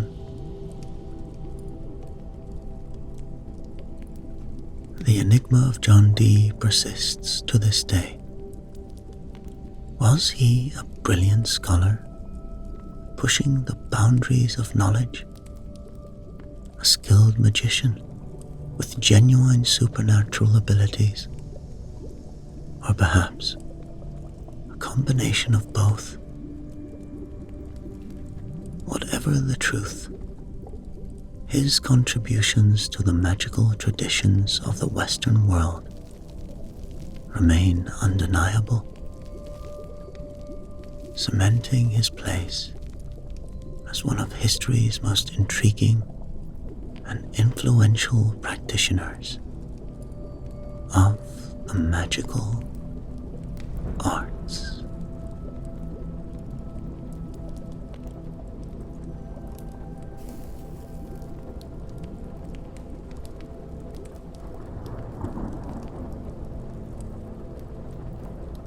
Throughout history, the wizard's spell worn close to the skin was not merely a talisman but a conduit to the arcane, an object imbued with the power to shield and protect. These charms, infused with the energy of ancient rites, often took the form of amulets, their purpose twofold: to ward off illness and danger, or to attract health, wealth, and fortune to their bearer. Nowhere was this practice more revered than in the mystical heart of ancient Egypt, a land where magic intertwined seamlessly with the fabric of life.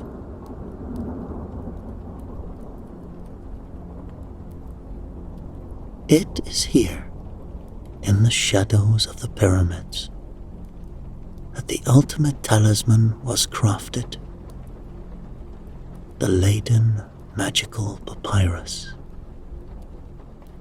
one of the most significant texts of Egyptian sorcery, provides a rare glimpse into this sacred art.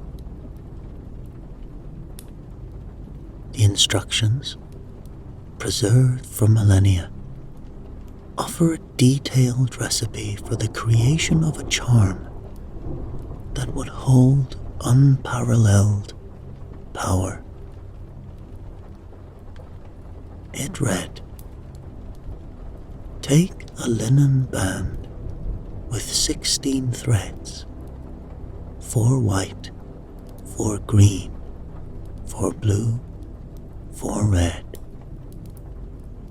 Dye them with the blood of a hoopoe, and tie them to a scarab in the form of the sun god, clothed in the finest linen." Such a talisman, wrought with colour and life, was no mere object, but a living embodiment of divine protection. To wear it was to invite the blessings of the gods, to summon their favour in times of strife and uncertainty. Beyond these woven bands, another practice flourished in ancient Egypt: the creation of figurines designed to hold the very essence of a person. These Shabti figures were crafted with an intent that went beyond art. They served as physical avatars for the target of a spell. Over time, this practice evolved into what would be later known as puppets. In the hands of a skilled sorcerer, these small effigies could be used for both benevolent and malevolent magic. If the spell was a curse, the puppet would suffer, twisted and tormented by the forces invoked. Yet, when wielded with care, the same figures could be used to heal, protect, and bestow blessings upon the intended. Stones, too, played a prominent role in the world of magic. Their power, rooted in their ancient nature and unique forms. For as long as mankind has sought power, stones, particularly those that are round or pierced with a natural hole, have been revered for their inherent magical properties. In Ireland, certain round stones came to be known as cursing stones, powerful enough to shift the very tides of fortune. These stones, when turned clockwise during a spell, could cast ill luck upon the victim, entangling them in misfortune. Such beliefs were not isolated. In the rugged Scottish Highlands, legend tells of a 17th century wizard named Cognac O'Her, a man gifted with the power of prophecy through a magical stone. This stone, said to have appeared mysteriously upon his chest as he slept in the wilderness, held a hole through which visions of the future could be glimpsed. It was no ordinary object. It was a gift from the other world, a glimpse into a realm beyond human understanding. Wearing or carrying such charms, whether stones, amulets, or enchanted rings, was to believe to augment the power of a wizard. More than just physical protection, these items acted as shields against the insidious forces of negative energy. Yet, to unlock their full potential, they first had to be charged with magic, an act that required ritual, focus, and the wizard's intent.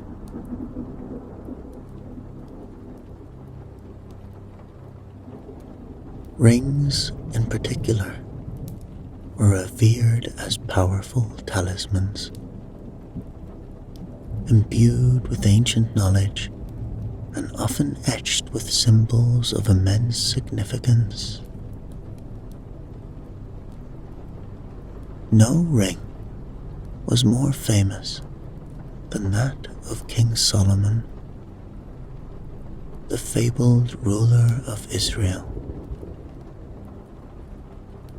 According to legend, Solomon possessed a ring inscribed with a hexagram and the secret name of God.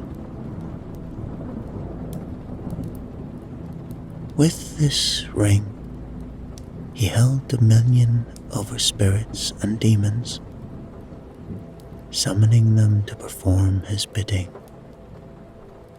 to construct grand temples and unearth hidden truths.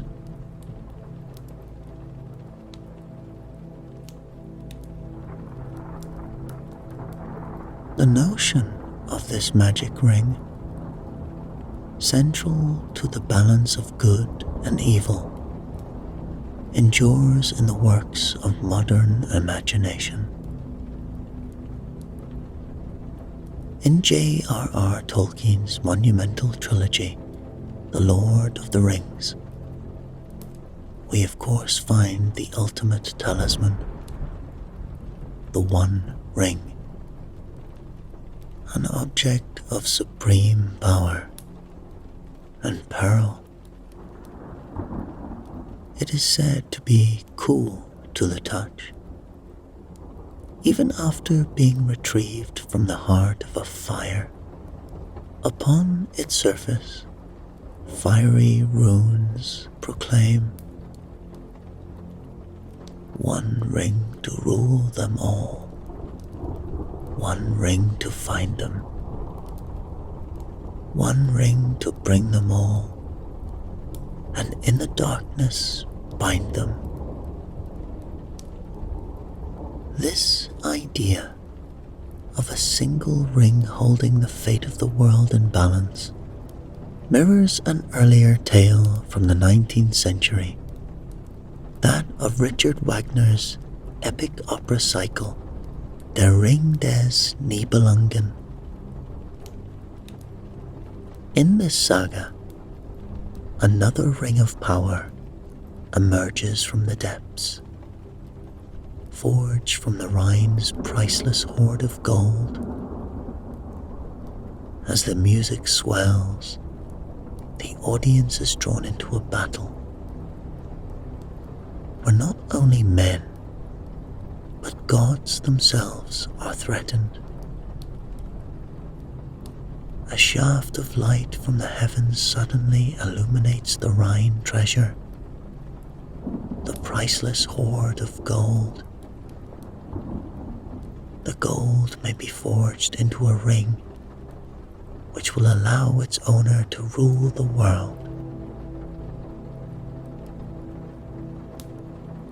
The dark dwarf, Ulberic, seizes the treasure, forges the ring of power, and with it commands a force so great that even the heavens tremble under its weight.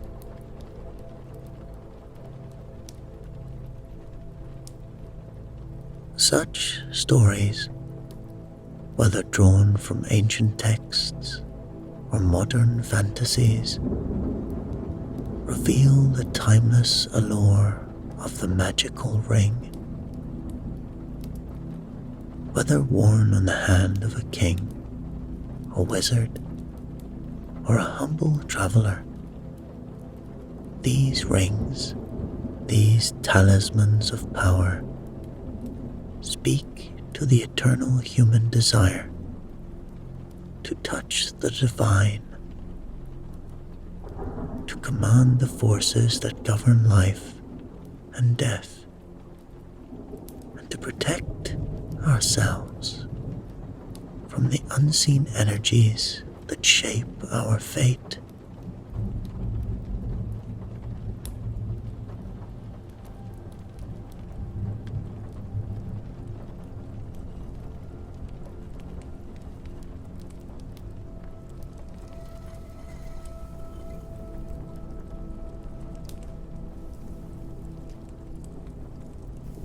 Just as a king or queen bears a scepter to signify their royal authority,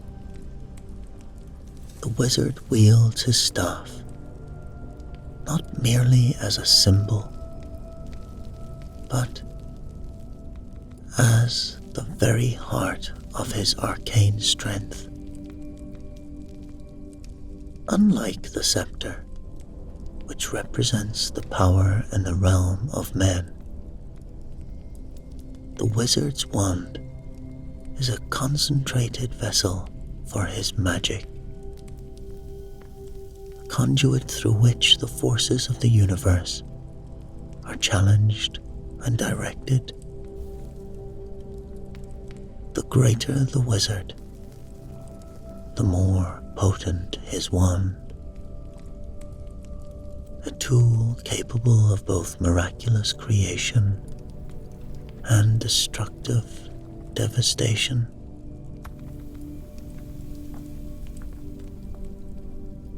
The wand is not just a tool of the trade. It is an extension of the wizard's very being, a means of manipulating the unseen forces that govern the cosmos.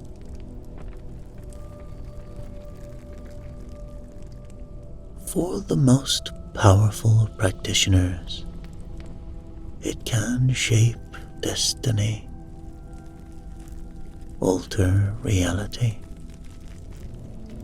and bend the elements to their will,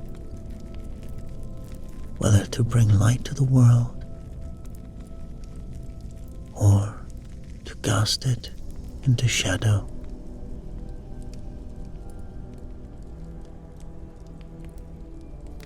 One of the earliest examples of this mystical object belonged to none other than Jupiter,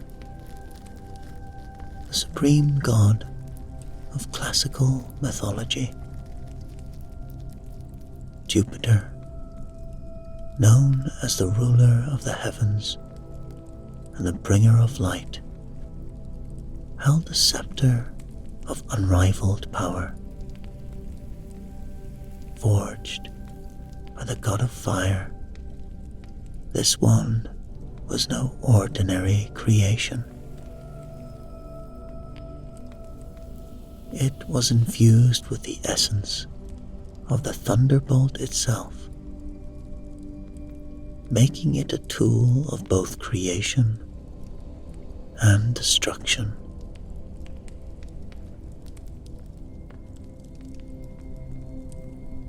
When Jupiter wielded his scepter, the heavens trembled, and light was born from chaos.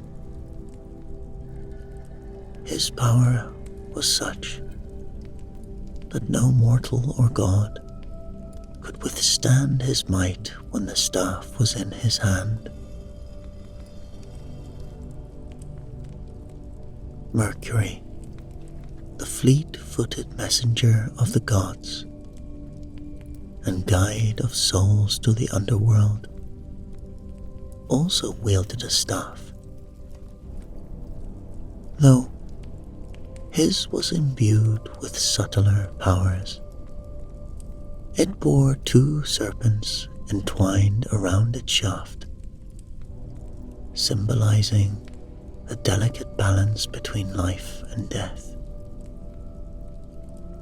With this wand, Mercury conducted the spirits of the dead to their final resting place and could cast powerful spells. As the 17th century poet John Milton once wrote, Mercury's opiate rod had the power to induce enchanted sleep, to ease suffering,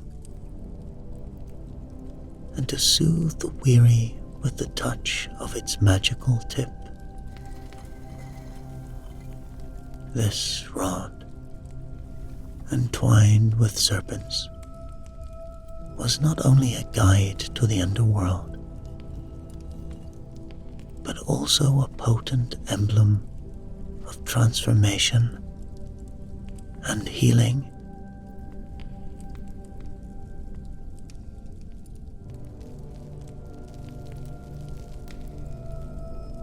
Even in the misty past,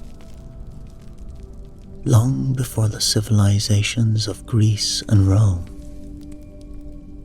wizards roamed the earth,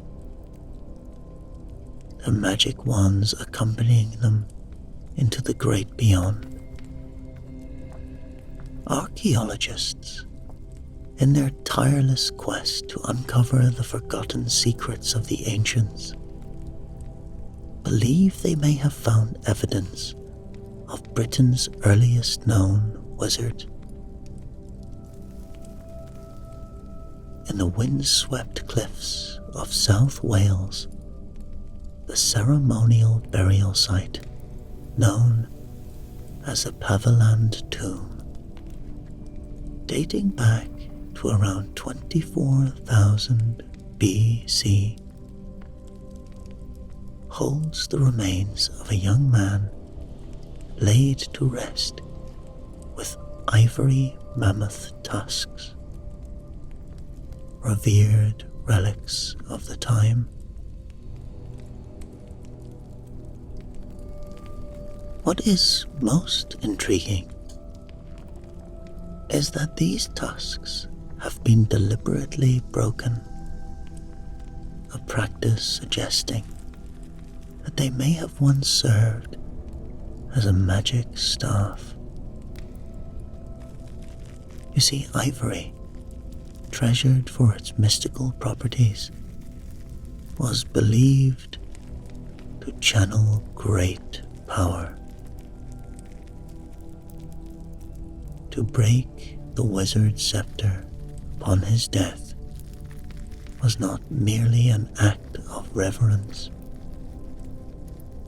It was a ritual destruction to ensure that the magic did not fall into the wrong hands or linger where it might cause harm.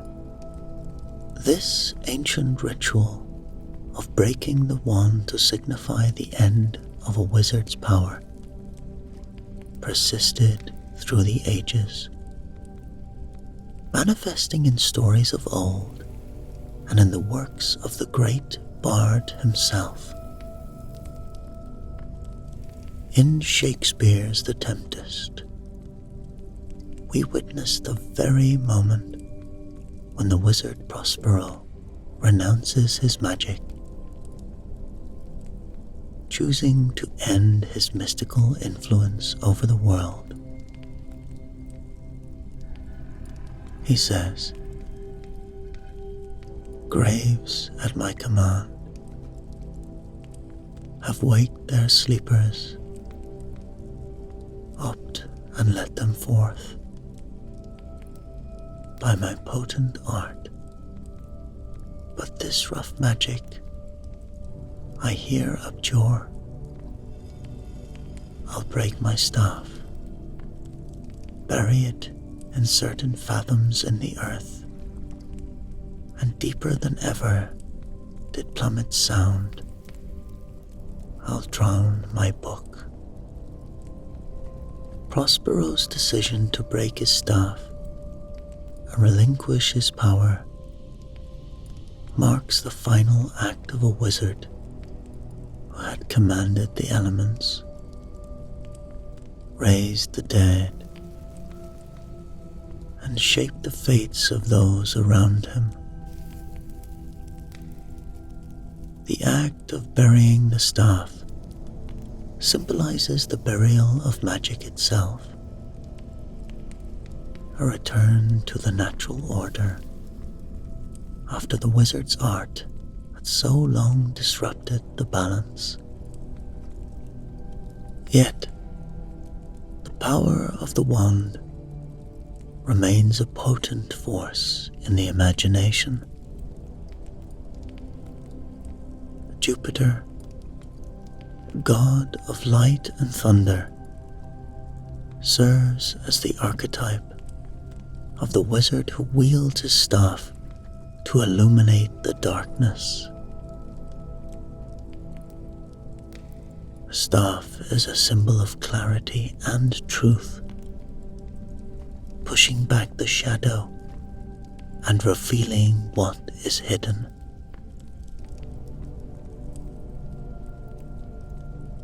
the magical power of the wizard's staff to overcome evil is vividly depicted in modern literature, most notably in A Wizard of Earthsea by Ursula K. Le Guin. In this tale, the young wizard Jed faces a terrifying shadow beast, a creature of pure darkness and malevolence, with only his staff as a weapon. Jed calls forth its full power in a desperate duel. It reads, Jed lifted up the staff high, and the radiance of it brightened, burning with so white and great a light that it compelled and harrowed even that ancient darkness. In that light, all form of man sloughed off the thing that came towards Jed. It drew together and shrank and blackened.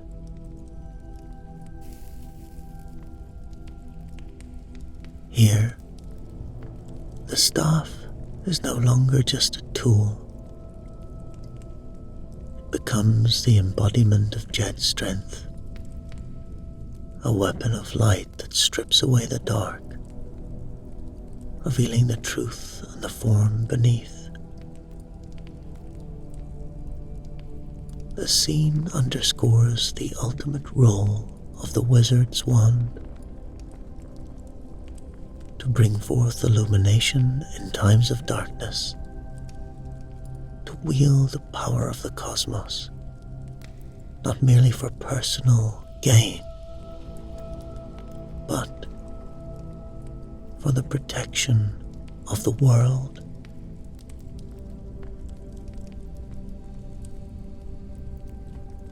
In every culture, in every age, the wand has been more than a symbol of magic. It is the very essence of the wizard's connection to the mystical forces that bind the universe together. Whether carved from ivory, adorned with serpents, or forged in the heart of a volcano,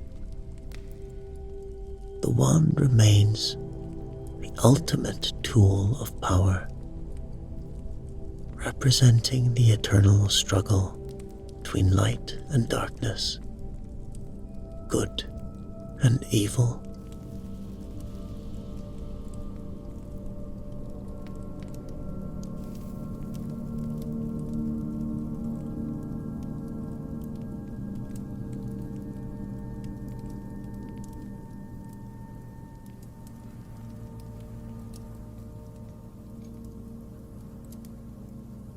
Among the pantheon of Norse gods, Odin reigns supreme as the All-Father, a figure of immense wisdom and power. His mastery of the ruins, those ancient magical symbols, was one of his greatest feats. For these characters were said to unlock the very secrets of life itself. However, the path to such knowledge came at a great cost. You see, it is said that in a legendary act of sacrifice, Odin pierced himself with a spear forged by the dwarves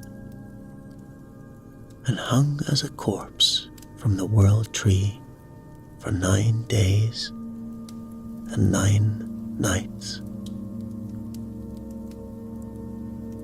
His torment was great, yet his reward was greater still. At the end of his suffering, the ruins revealed themselves to him, and Odin triumphantly proclaimed, "I peered downward. I grasped the ruins. Screeching, I grasped them."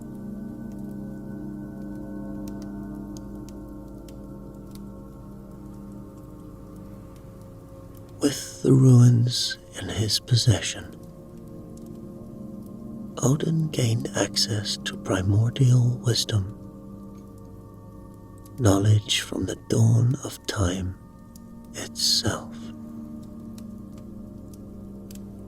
He shared this ancient magic with gods and men alike, teaching the use of runic symbols for divination, meditation, and spellcraft.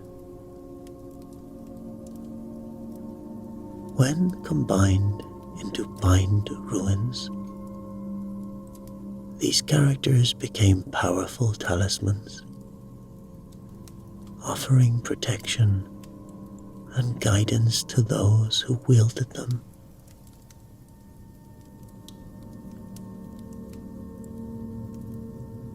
Empowered by this wisdom, Odin became Lord of the Gallows, a master of both life and death.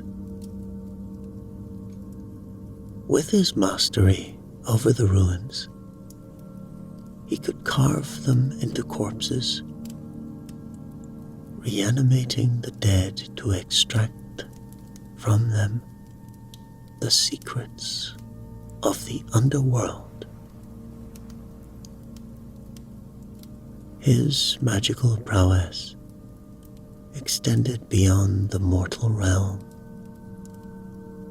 Mounted on his 8-legged steed, Odin traversed land, sea, and sky, even sometimes journeying into the underworld to seek answers about the death of his son, Balder.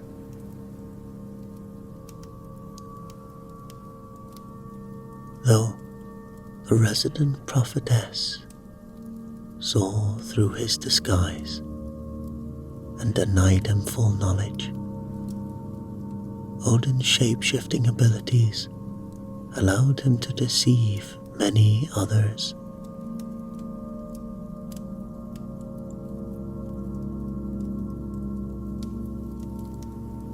Perhaps his greatest deception came when Odin sought the mead of poetry, a drink imbued with magical wisdom. To claim it, Odin transformed himself into a giant and worked tirelessly for Bogi, the brother of the mead's guardian, Suttung. When this effort failed, he morphed into a serpent, slithering through a drilled hole to reach the sacred brew. There, Odin took the form of a handsome youth, seducing the female guard who allowed him to drink the mead to its dregs.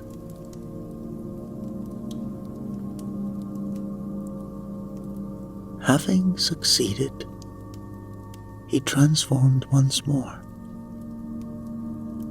this time into an eagle, and soared to safety with his prize. Like many great wizards of legend, Odin also possessed a golden ring, forged by two dwarfs. Now, this magical ring, worn around his arm, had the extraordinary ability to produce 8 new rings every 9th night, a testament to his boundless power. Odin's legacy lives on in countless tales, including Richard Wagner's Ring Cycle operas, where he is immortalized as a god who commands both gods and men with unparalleled wisdom and might.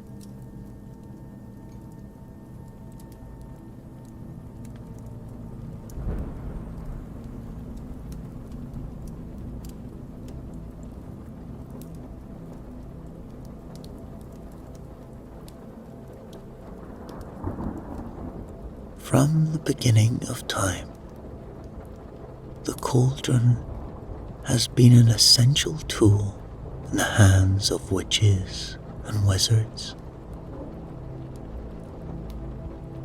More than just a vessel for potions,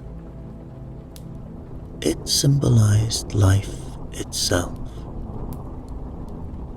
fertility, renewal,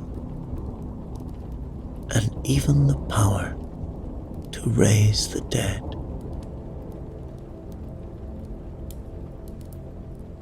In the ancient world, the cauldron was believed to hold such potent magic that it could resurrect those who had passed into the afterlife, returning them from the shadowy realm of death. One of the most legendary cauldrons is that of the Welsh sorceress, Ceridwen, a goddess of magic and transformation.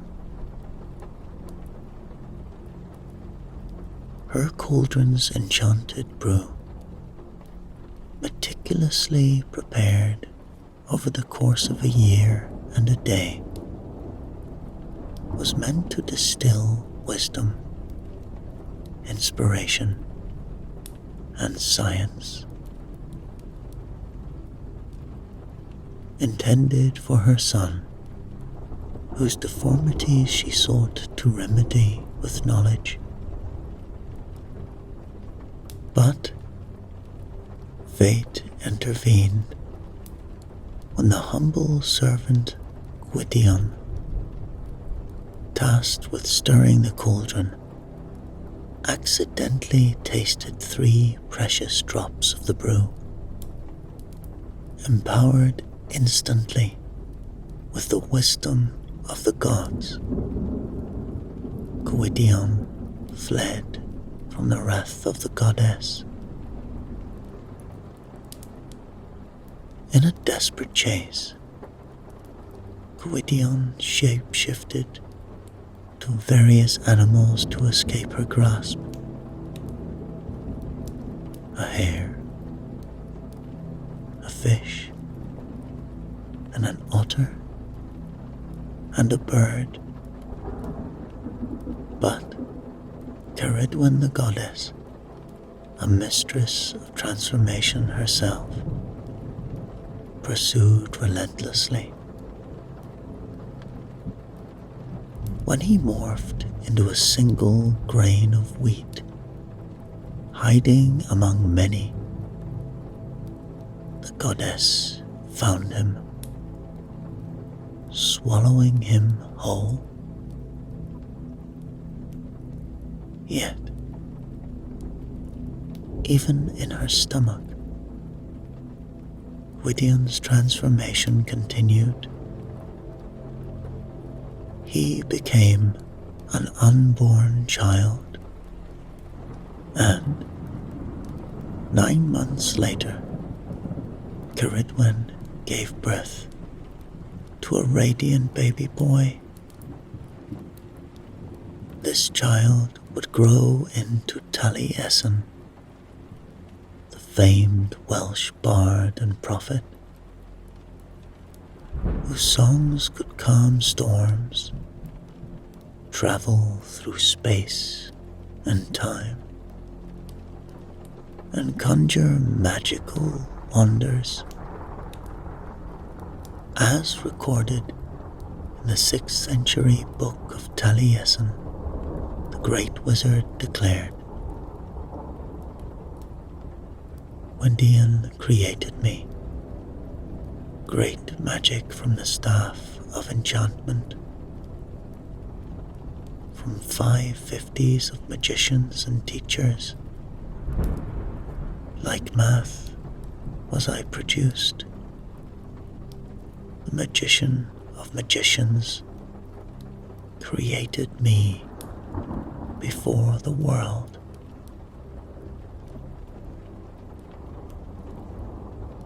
Yet, perhaps the most famous cauldron in the history of magic comes from Shakespeare's Macbeth, where 3 witches stand over a bubbling brew, concocting a spell of powerful malice.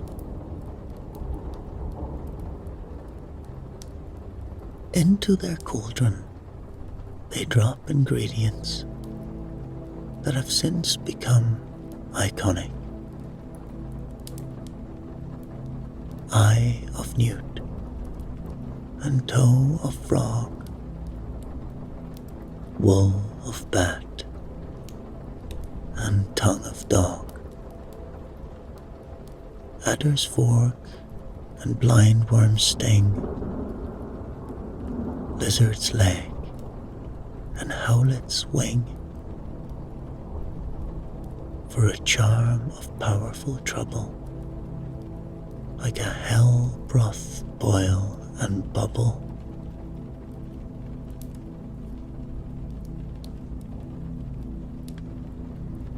This potion, bubbling with hell broth,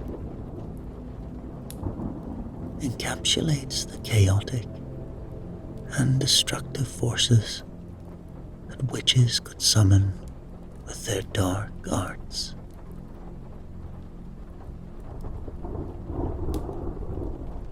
However, as the pursuit of magic evolved, so too did the tools of the trade. You see, the cauldron, once a symbol of fertility and life, gave way to more scientific apparatuses as wizards embarked on the study of alchemy. Magic shifted from the mystical to the experimental,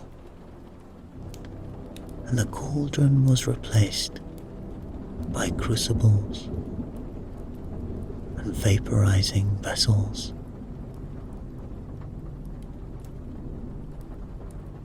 Early Greek alchemists used a tube-like vessel with a furnace at the base and a dome for condensing vapors, transforming liquids into mystical substances.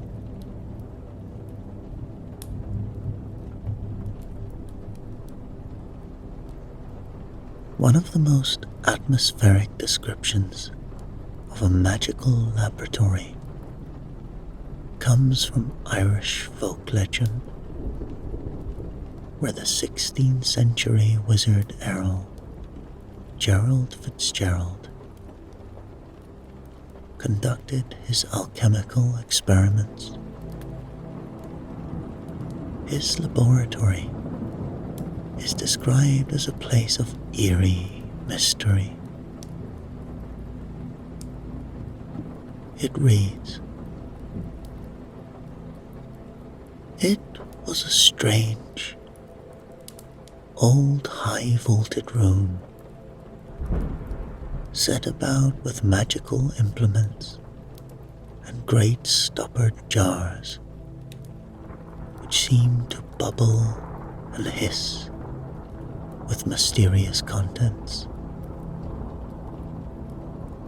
There were large casks too, which appeared to contain the dust of human bodies,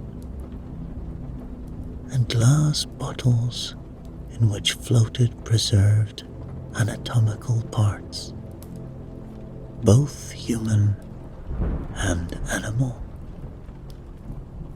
In a shadowy corner stood the great mirror, in which visions of distant parts of the world came and went. The whole place fairly seethed of ancient magic.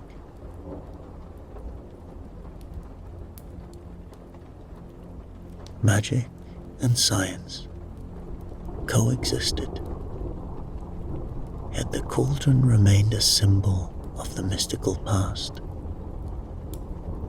a vessel of creation, destruction, and rebirth.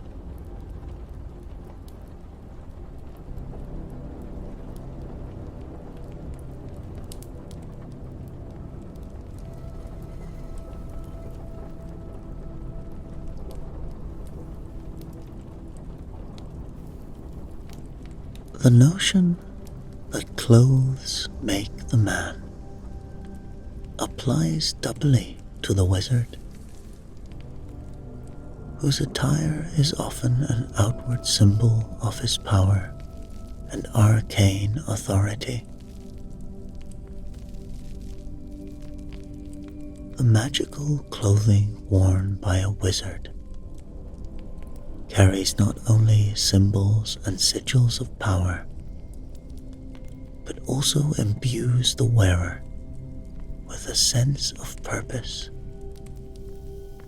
reminding him that great work is to be done. As a modern Wiccan handbook advises, your magical clothing is another way you can add power to your magic. When you wear your magical clothing, it lets the subconscious know that there is work to be done. Your magical clothing can also carry magical symbols or messages. This too will help empower the clothing.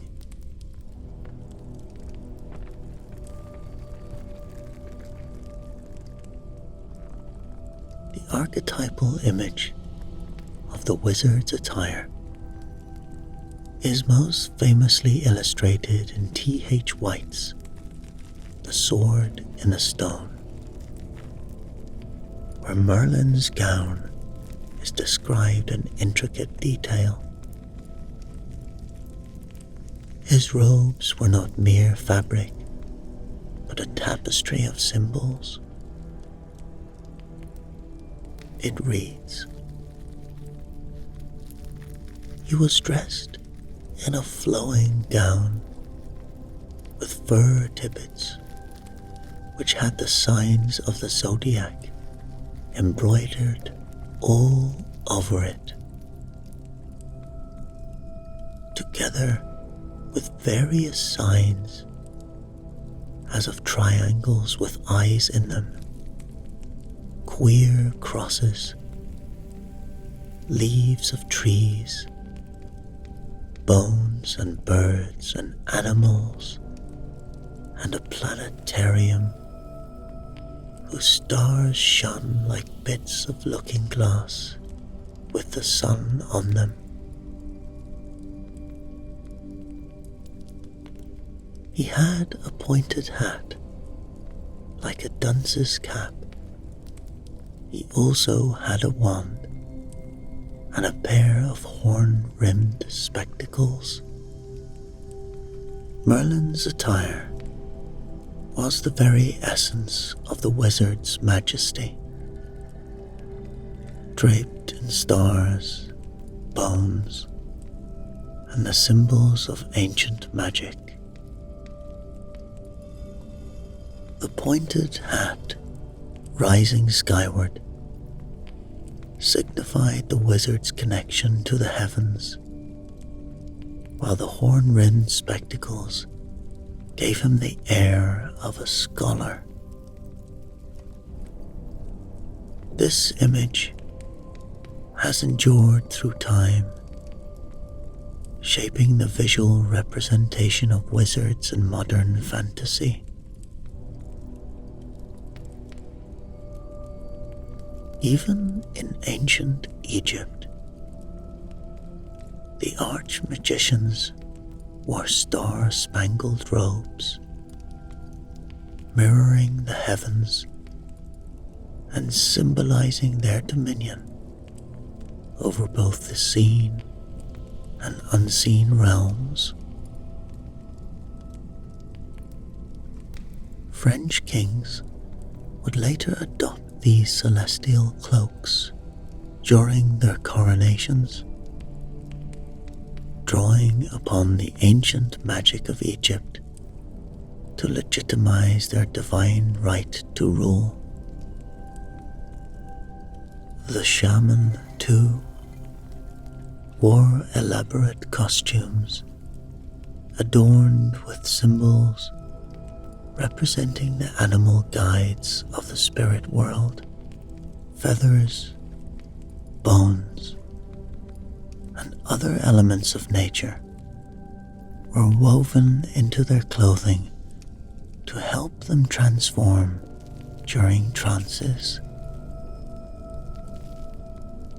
One particularly elaborate example comes from the 9th century Irish glossary of Cormac, which describes a shaman's cloak made from the skins of birds.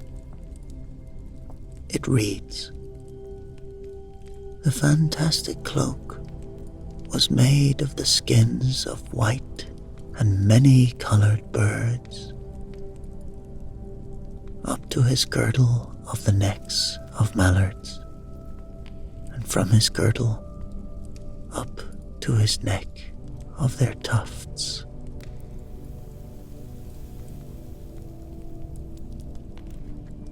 Even in modern times, wizards dress for their magical tasks, though often with an eye toward blending in with the world around them. Tolkien's wizard Gandalf, for instance, enters the Shire in humble garb, a tall, pointed blue hat, a long grey cloak, and a silver scarf. Yet, beneath this seemingly simple exterior lies great power. When the time comes, Gandalf reveals his true might, transforming from Gandalf the Grey into Gandalf the White, radiant and more powerful than the corrupted Saruman. Thus, the clothing of the wizard is more than just a costume. It is an extension of his power, a reflection of his magical abilities, and a key to unlocking the forces of the universe. Whether donned for ritual or worn in everyday life, these garments mark the wearer as someone who stands apart from the ordinary, cloaked in the mantle of the arcane